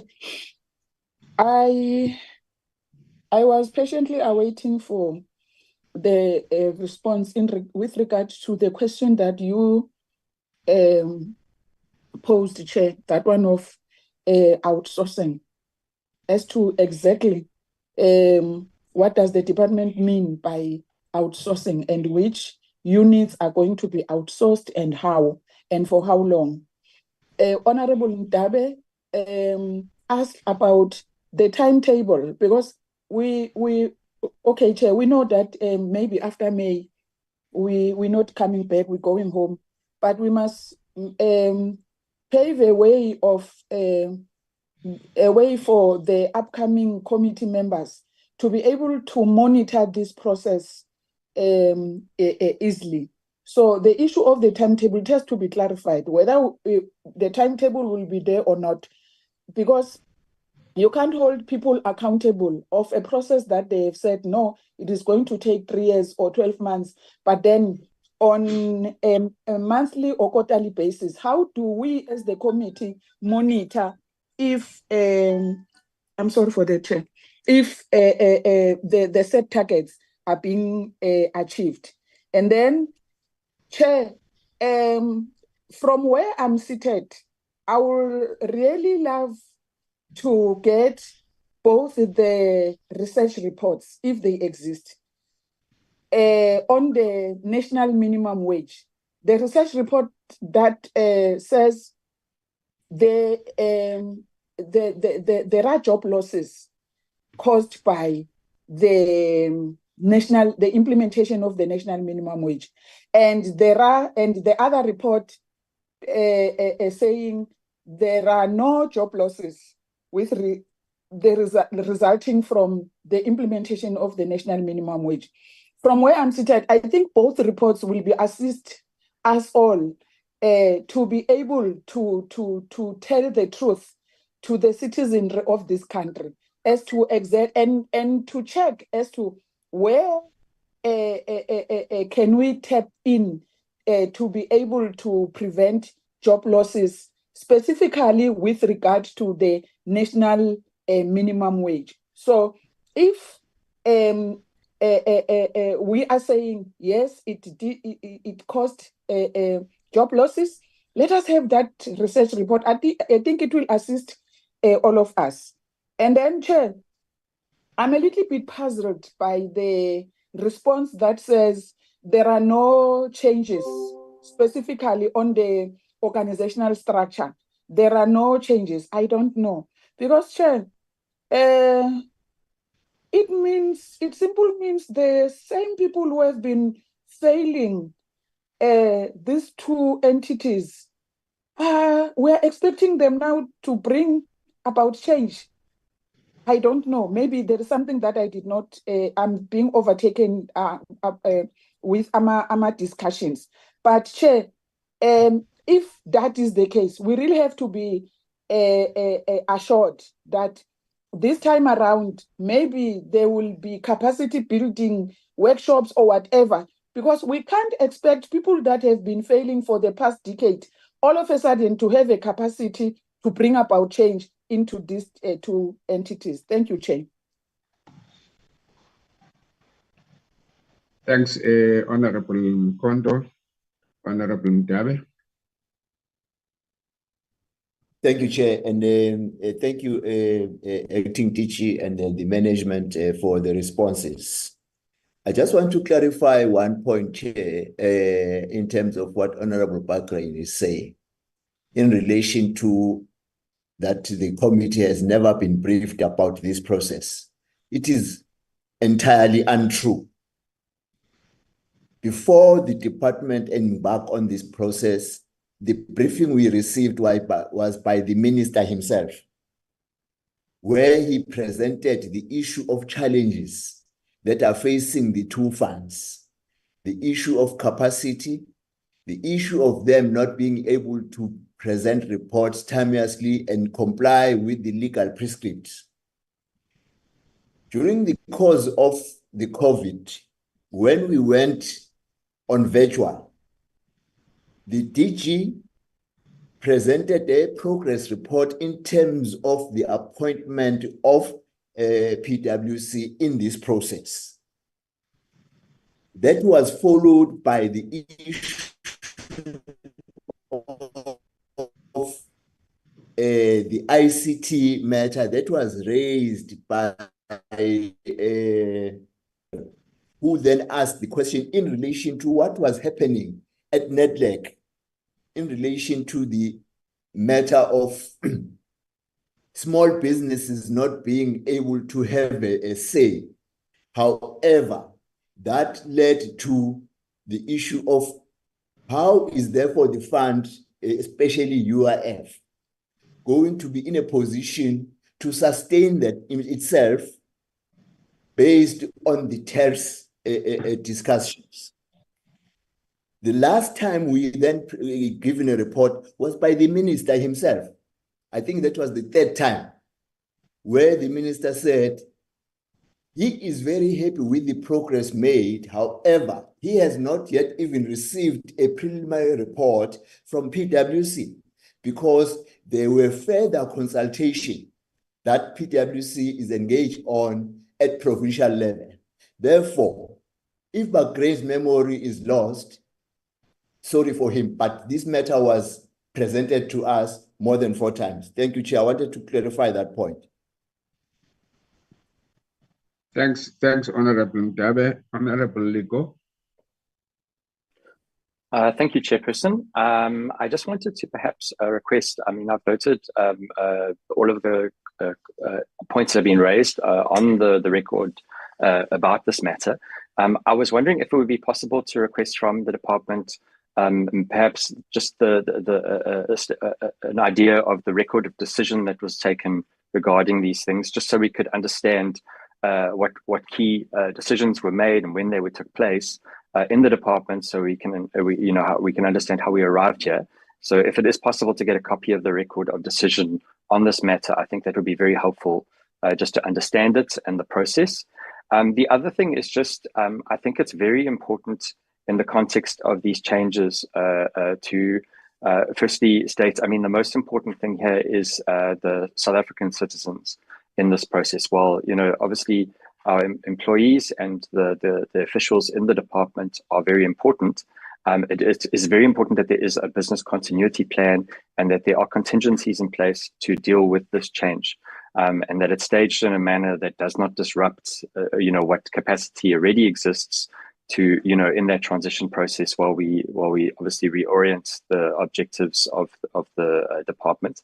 So I just wanted to, I know we've already said, like we would like a timetable, but I would just like, if possible, to request, some indication of what contingencies and backups are in the event, there's going to be changes of systems and all sorts of things are going to happen. It's very important that we have an understanding of what contingencies are put in place to ensure that the South African public are protected during that process, that they can be assured that they are going to continue to enjoy services from the department. And then also, I think it would be very helpful to just identify what the key milestones are that are to be expected, and when we can have obviously switchovers that are key in this transition. That is my request too. Thank you. Thank you, Honorable Ligo. And we would invite responses, maybe just to clarify, in addition to what Honorable Mkondo has raised with regard to the earlier question that I've raised of outsourcing. Maybe I should clarify, because I said to Ms. Matebisi that she has in fact added more problem when she was explaining. The problem here is that you're dealing with people who are not just members of parliament, but who have a very strong background of union movement, and who knows very well when you say you have consulted with your workers and unions specifically, what are the issues that you're supposed to be talking to? And then it is in that regard that we, in fact, are throwing the questions more back rather than to accept what you are saying. So I think already there are already questions that have been thrown back, but if I may be assisted maybe with that outstanding question on my side, and maybe perhaps also request from you, DG and your team, if you can just in a detailed form also explain the process of labor consultation, which labor unions are there, which meetings have been convened, which areas of agreement have been concluded, and which areas are outstanding. That would include also the anticipated outsourcing procedures. Yeah, if you can even attach minutes, just as a backup, so that we know exactly what this is all about. But I will allow you to respond to the earlier points that have been made by Honorable Begram, Honorable Mkondo, and Honorable Ndabe and Honorable Ligo.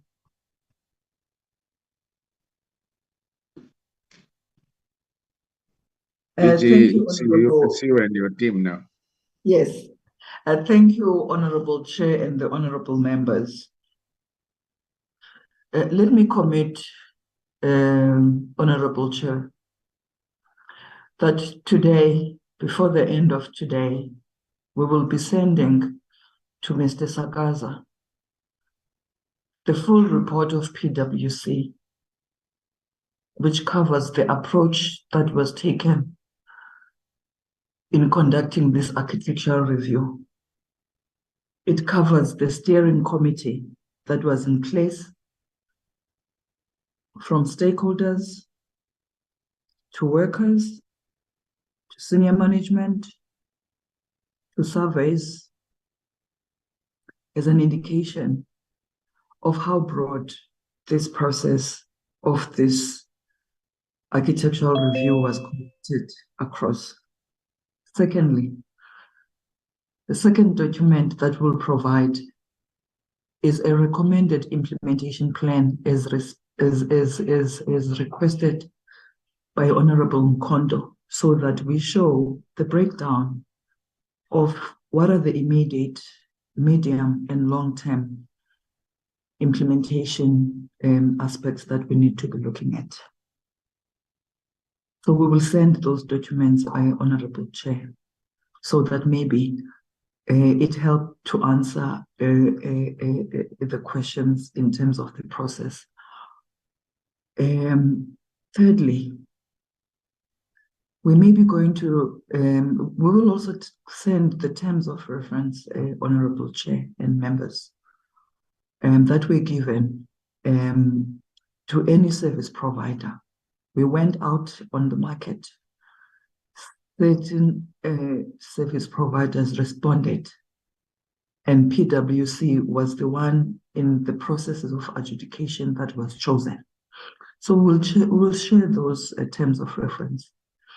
We will equally share the minutes of the strategic planning session that took place on the 2nd and 3rd of February 2020, so that we can give assurance to the committee members, firstly, that there is a plan and there is a recommended plan. There are recommended structures. And when we talk about change management, it is also a continuous consultation process that we'll be taking. Fourthly, I'm actually covered, Honorable Chair, by Honorable Ndabe with regards to the origins of this concept and this thinking and the decisions that we made, and the constant communication by Minister of Employment and Labour and the Deputy Minister to the Portfolio Committee and several oversight structures in Parliament and to stakeholders. So I will then leave it at that point. But for purposes of making sure that we come out and we provide this assurance that there's actually a comprehensive report, probably of 160 slides, and that we summarized, but maybe it's on hindsight. We should have just shared that presentation to the Portfolio Committee so that it actually gets the approach to this process.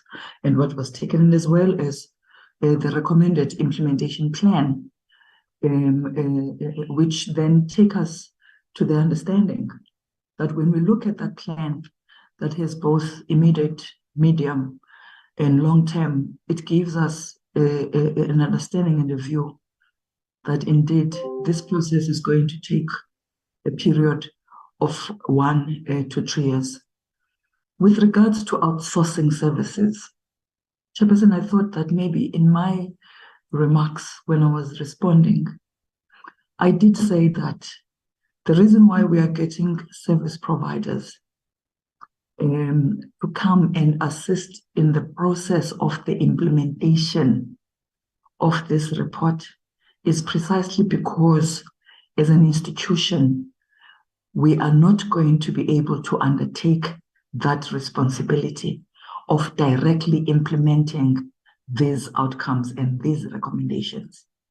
That is why, firstly, from the Office of the Director General, there is a team that is being assembled, which is termed as the Project Management Office, to actually oversee this implementation of this plan, supported by relevant service providers that firstly are relevant to the implementation, making sense that we get a strategy driving institution that will help us to do this work.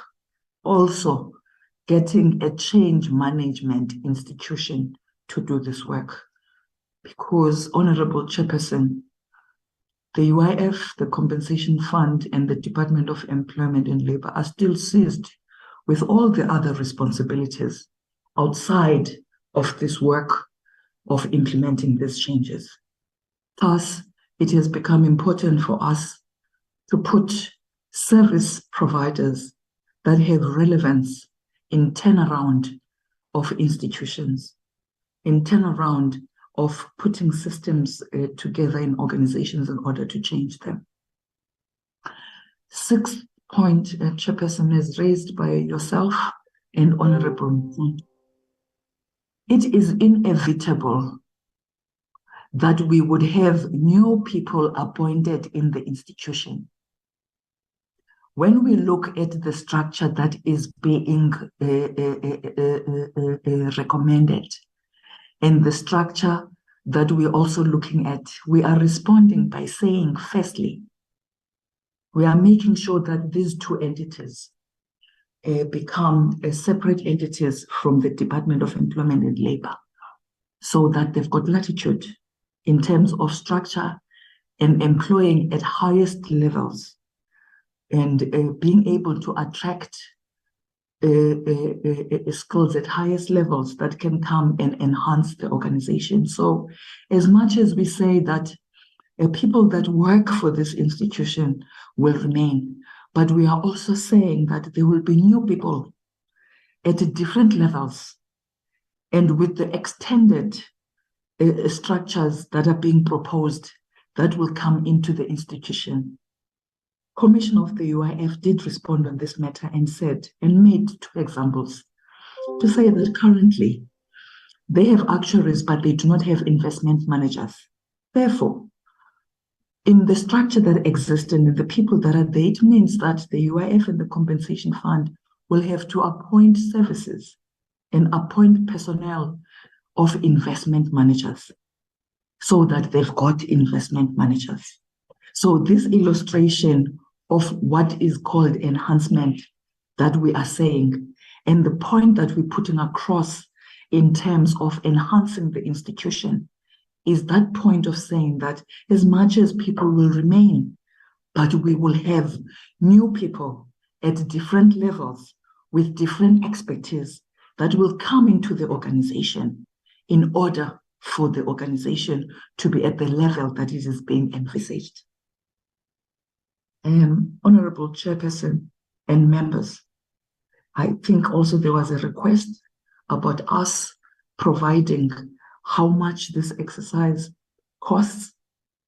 We're firstly going to give the exercise of the architectural review, how much it costed. We'll provide that information when we provide the terms of reference. Secondly, we will work out the plan and as well as the resources, and we'll provide that information, Chairperson.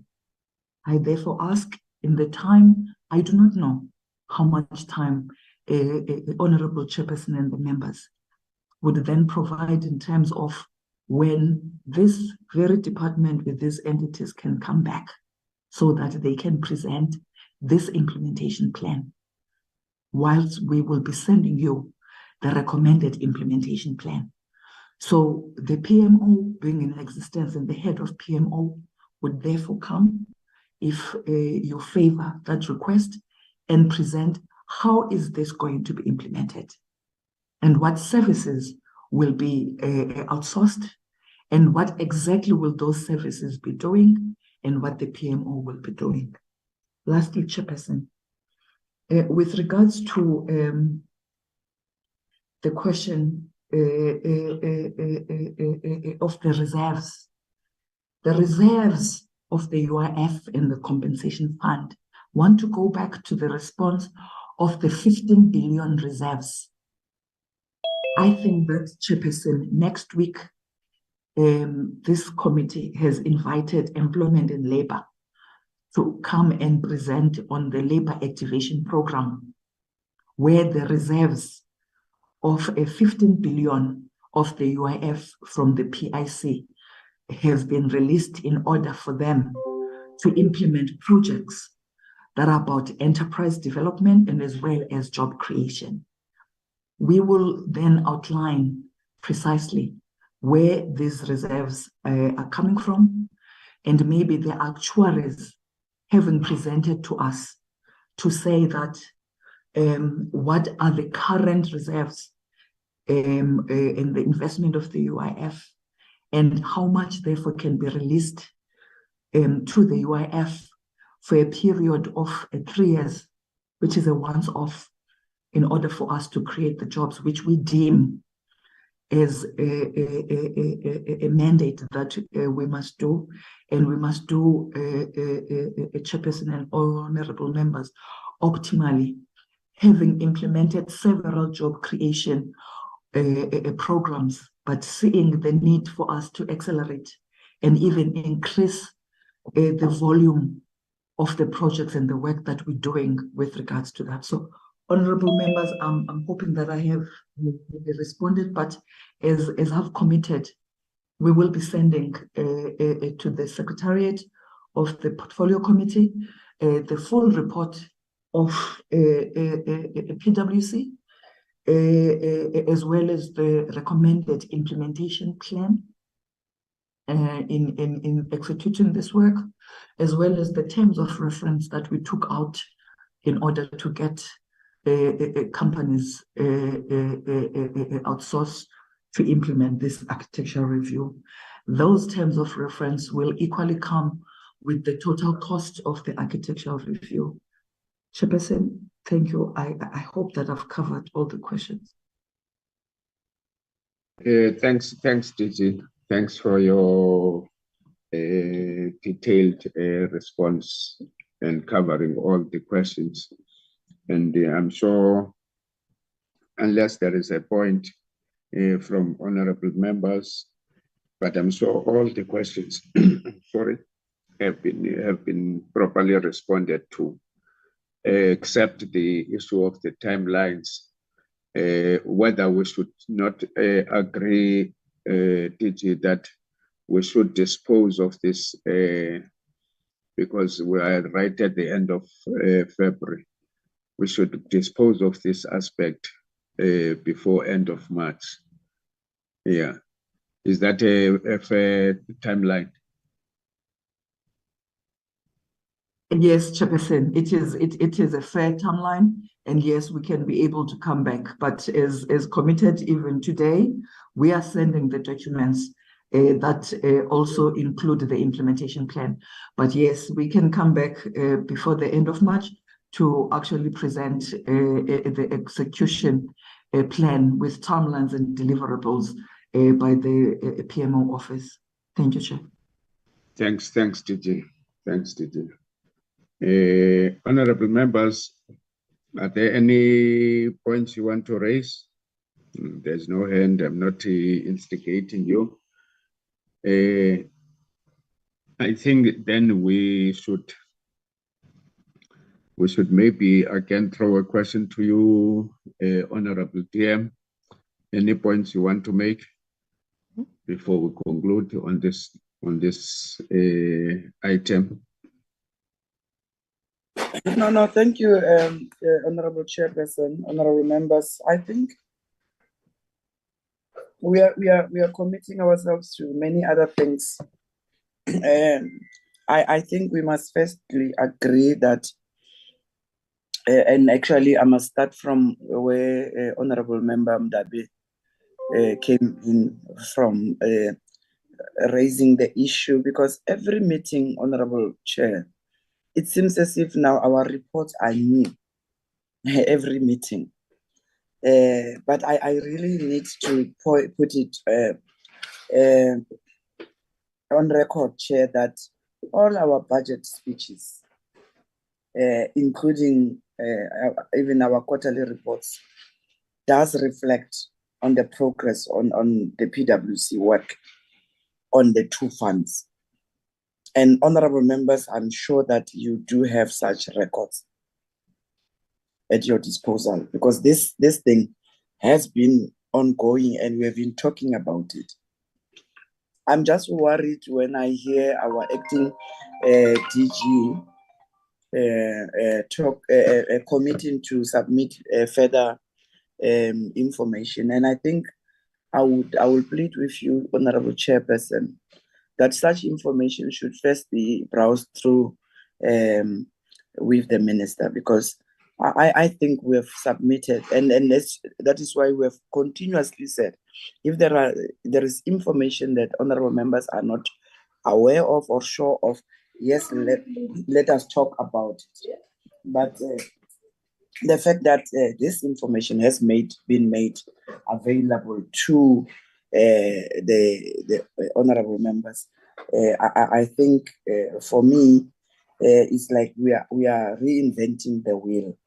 But I agree that let us either have a session, if I may propose, if the honorable members will agree, if we have to do maybe a workshop for the portfolio committee on the whole process of the PwC, I think we can look into that, because at least we have been able to go through such a process, which was not a once-off. I think it was more than one day where we were taken on board in terms of what had transpired and how we have arrived at the recommendations that the funds, the PwC report talks to. So I would propose, if it is acceptable to honorable members, instead of us having to bring documentation in a piecemeal kind of, why can't in the schedule of the portfolio committee schedule a workshop where we then, all of us, the ministry, and maybe including the PwC, gets invited to make such a presentation to honorable members, so that maybe the answers to questions that some of the honorable members are asking might be more clearer to honorable members, if they are not, they seem not to be clearer. But on many other things, especially of the minutes, surely we can't provide the minutes. We must give you the report, a progress report on what you want, but not necessarily the minutes of the session that we held. So I really truly believe that we need a session that is separate from other matters that talks to the PwC report.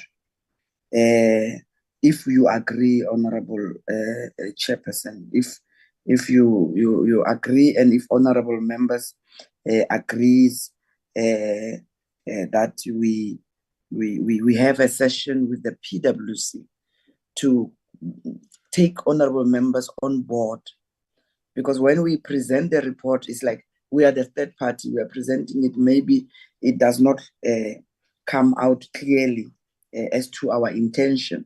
But I think the acting DG on the issue of the independence of the two entities, why we would want them to be a Schedule 3A with us, I think it also shed some light into a lot of other things, why we would want to go that route. And I should think, because members, honorable members, have been also at pains to understand why are we here at this point in time. And surely if this entities are independent, they are able to employ, and we are continuously talking about skills. And if they become independent, we are able to get the necessary skills that is required outside of what we have currently. I understand also the concerns raised by Honorable Bahrain about whether the jobs will be secured. Obviously, that will be taken into consideration.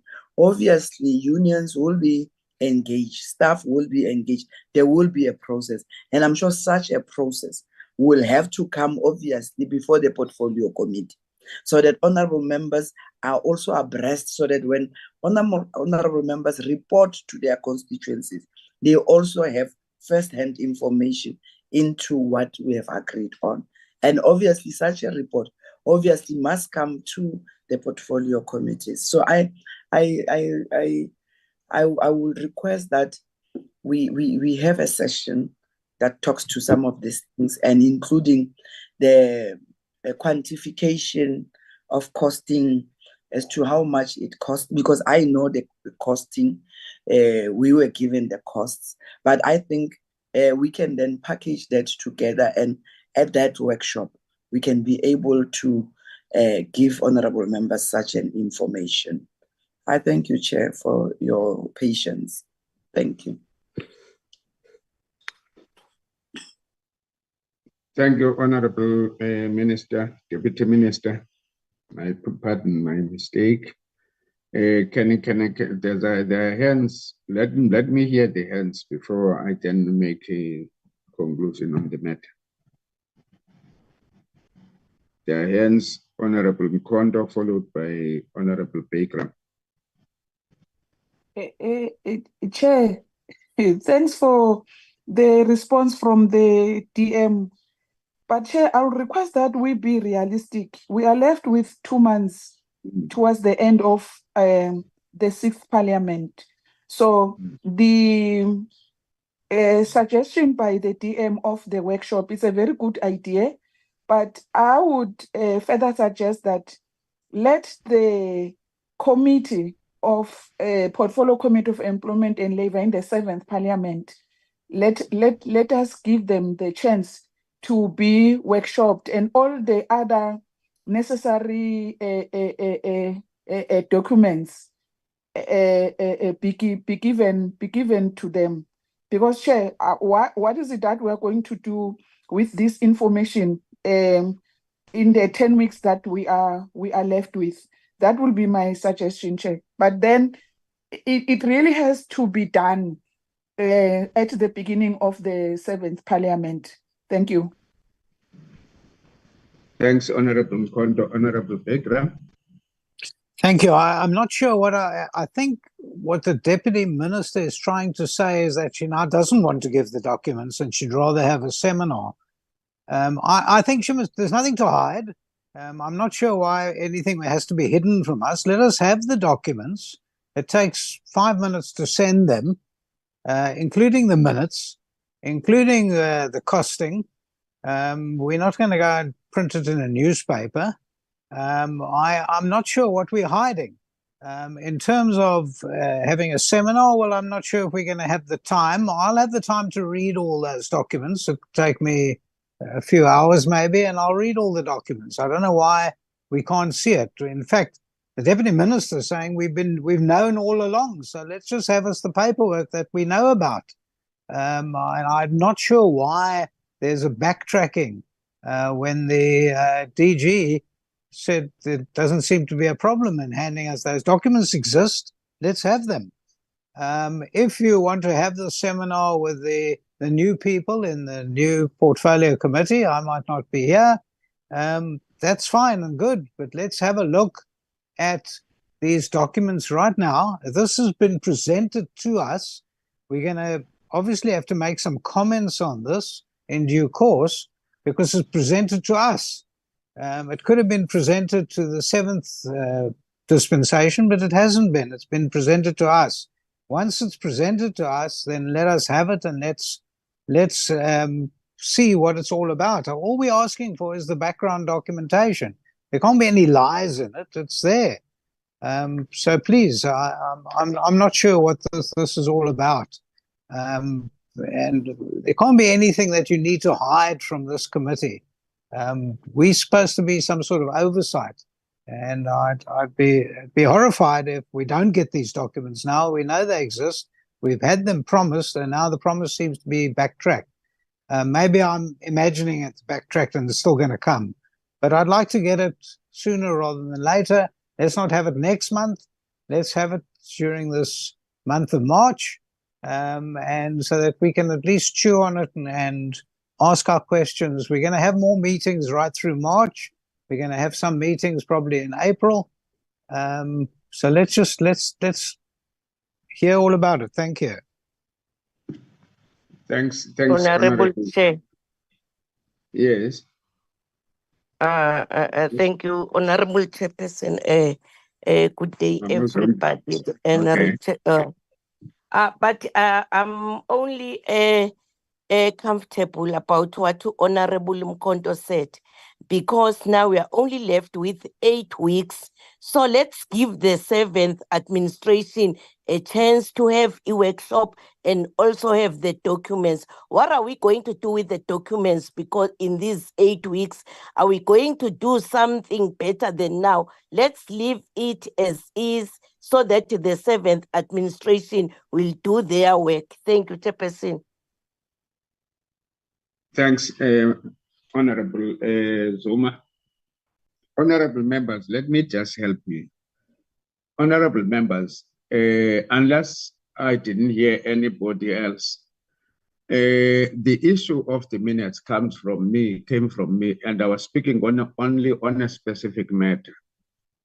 The matter was about the agreement with the labor unions, because the note of presentation doesn't make reference to that. And it is in that context, then I was saying, verbally, you can't then just say to us, you have agreement with unions. What I understood when I was saying to DG that at least this matter would be ready at least before end of March, is that they would go back and then update the presentation that they have made so that it becomes inclusive of the issues that have been raised here, and more specifically, the issue of consultation with labor unions. I even said the unions should not be referred to in general terms. The unions should be presented or be called by their names.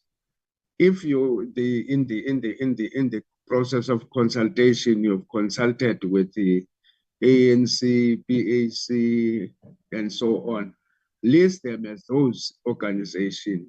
And if you've got committees that say that are linked to that, then include that in your presentation. That is the presentation that has been made. And I knew that updating that land to that record would not be a matter of just a single minute or so.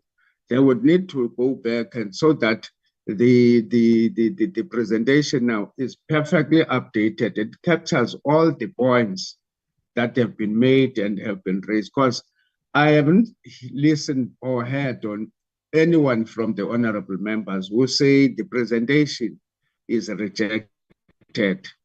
The only thing that needs to be closed here are the gaps. Hence these proposals. I was listening also to DG, because DG seemed to be saying in her presentation, you almost saying as a portfolio committee that we have not said anything or we have not done anything. Yeah, all you need, DG and your team, is to close the gaps on the presentation, that's all. The issue of document is just to back up where, for instance, you are unsure about what you should be presenting to us. That's all. Yeah, hence I was giving that at least open time so that at least you go and do a much more refinement of your presentation.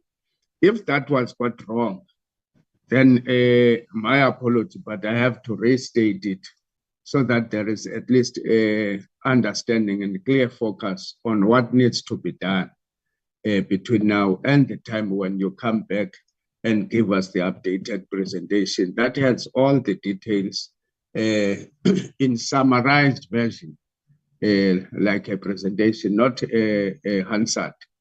Yeah, for a lack of a better word. Yeah.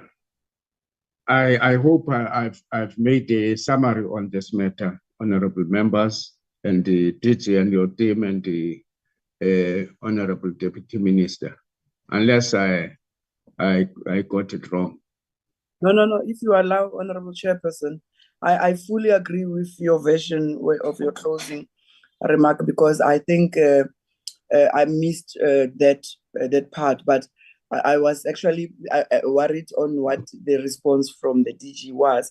But if it is in line with what you are saying, you are concluding to say, no. It's not like it's a new document. The same presentation, let it incorporate the other aspects that might have been missing, that honorable members might have asked on. Those be incorporated, and those processes of the consultations with the union, with NETLAC, for instance, with everybody, all our partners, if there is such evidence, and let it be incorporated in one document. I think I fully understand now your point. So it's not like we are reinventing the wheel. We are coming up with the minutes and this, that. I fully agree with you. Thank you so much. Thanks, Honorable DM. Yeah, that goes also for, if I may conclude, that goes also for the areas of outsourcing. If there is an agreement, it must be stated clearly, and the unions have agreed to that. Yeah, it must be stated clearly. The point here, honorable members and DG and your team, honorable DM, is that tomorrow, when there is a labor dispute, there must never be a reference to say even the portfolio committee has endorsed what we're doing, when in fact you have not. Say, I'm not saying that has happened, when you have not done proper consultation with stakeholders. Yeah. So we want to hold you accountable in the same way that we want to hold them as stakeholders accountable, that whatever you bring to us is foolproof and it has happened. I hope we get each other now. Thank you, honorable members, for your understanding. Otherwise, the points that were raised by Honorable Mkondo are quite valid.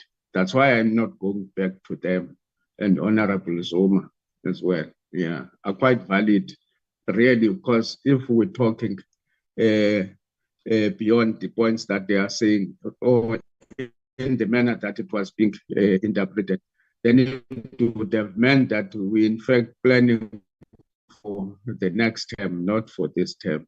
All we need is just for this presentation to be in order. Yeah. Honorable members, I think on this item we're done, and I think we should in fact go to the next item. Your agenda, Mr. Sagas. Honorable Chairperson, are we recused because now that the next item is for minutes for honorable members? Yes, you are excused. You are excused, honorable. I'm sorry because I spent a lot of time explaining. Thank you so much. Thank you and all the best. Thank you. Thanks. Thank you, Chairperson and honorable members. Thanks, DG.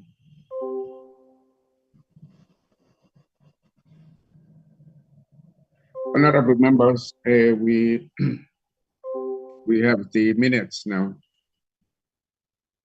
Or should we wait until all of them are out?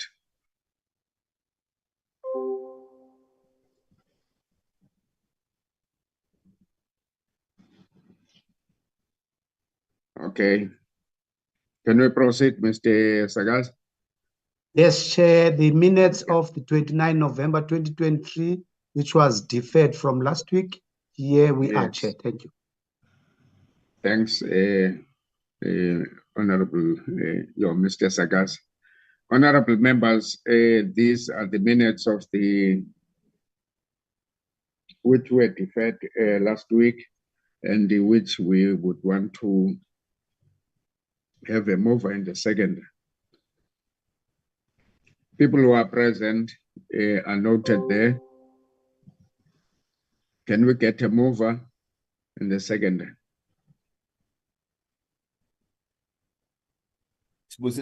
Chair, I move for adoption of the minutes of the 29th of November, 2023. Honorable Mdabe move for the adoption of the minutes. Any seconder?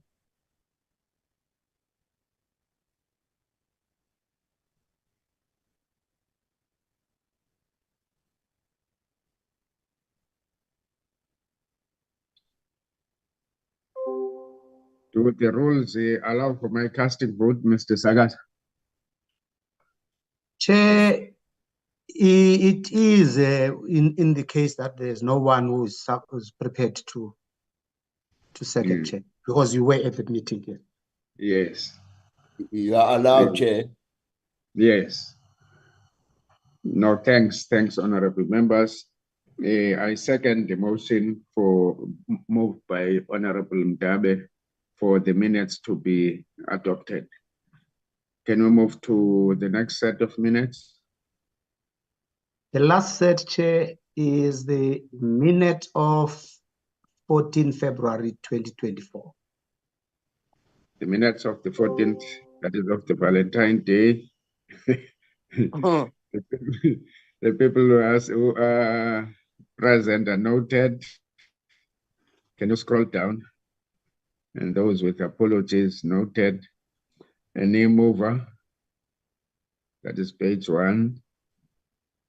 And the page 2.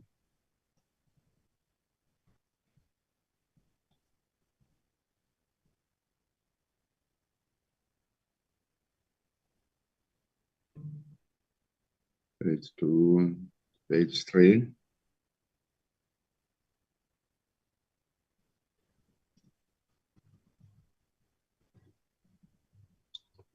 There we are, honorable members. Any mover for the adoption of the minutes? Chair, Honorable Mkondo. I, Nonhlanhla Mkondo, move for the adoption of the minutes of the 14th of February 2024. Thank you. Honorable Mkondo, move for the adoption of the minutes of the meeting held on the 14th of February. Any seconder? Sibusiso Mdabe, Chair. Honorable Mdabe. I, Sibusiso Mdabe, formally second for the adoption of the minutes of the 14th of February 2024. Thank you, Honorable Mdabe. So the minutes have been moved and seconded. The next item. That was the last set, Chair. Yes. There's nothing more. Yes, Chair. Honorable members, let me take the opportunity to thank you for your diligence in doing your work. We almost got lost along the way, but it's fine that we were able to get back into the course of our work. The ability to critically evaluate reports, I think, is a very important element. I think we should continue to ensure that we hold our officials and the department that we are oversighting much accountable. Without me wasting more time, because we have to prepare for the sitting in the afternoon, I want to thank you, honorable members, for your time and wish you well for the day. Until we meet again, the meeting is adjourned. Thank you. Thank you, Chair. Greatly appreciated. Thank you, Chair.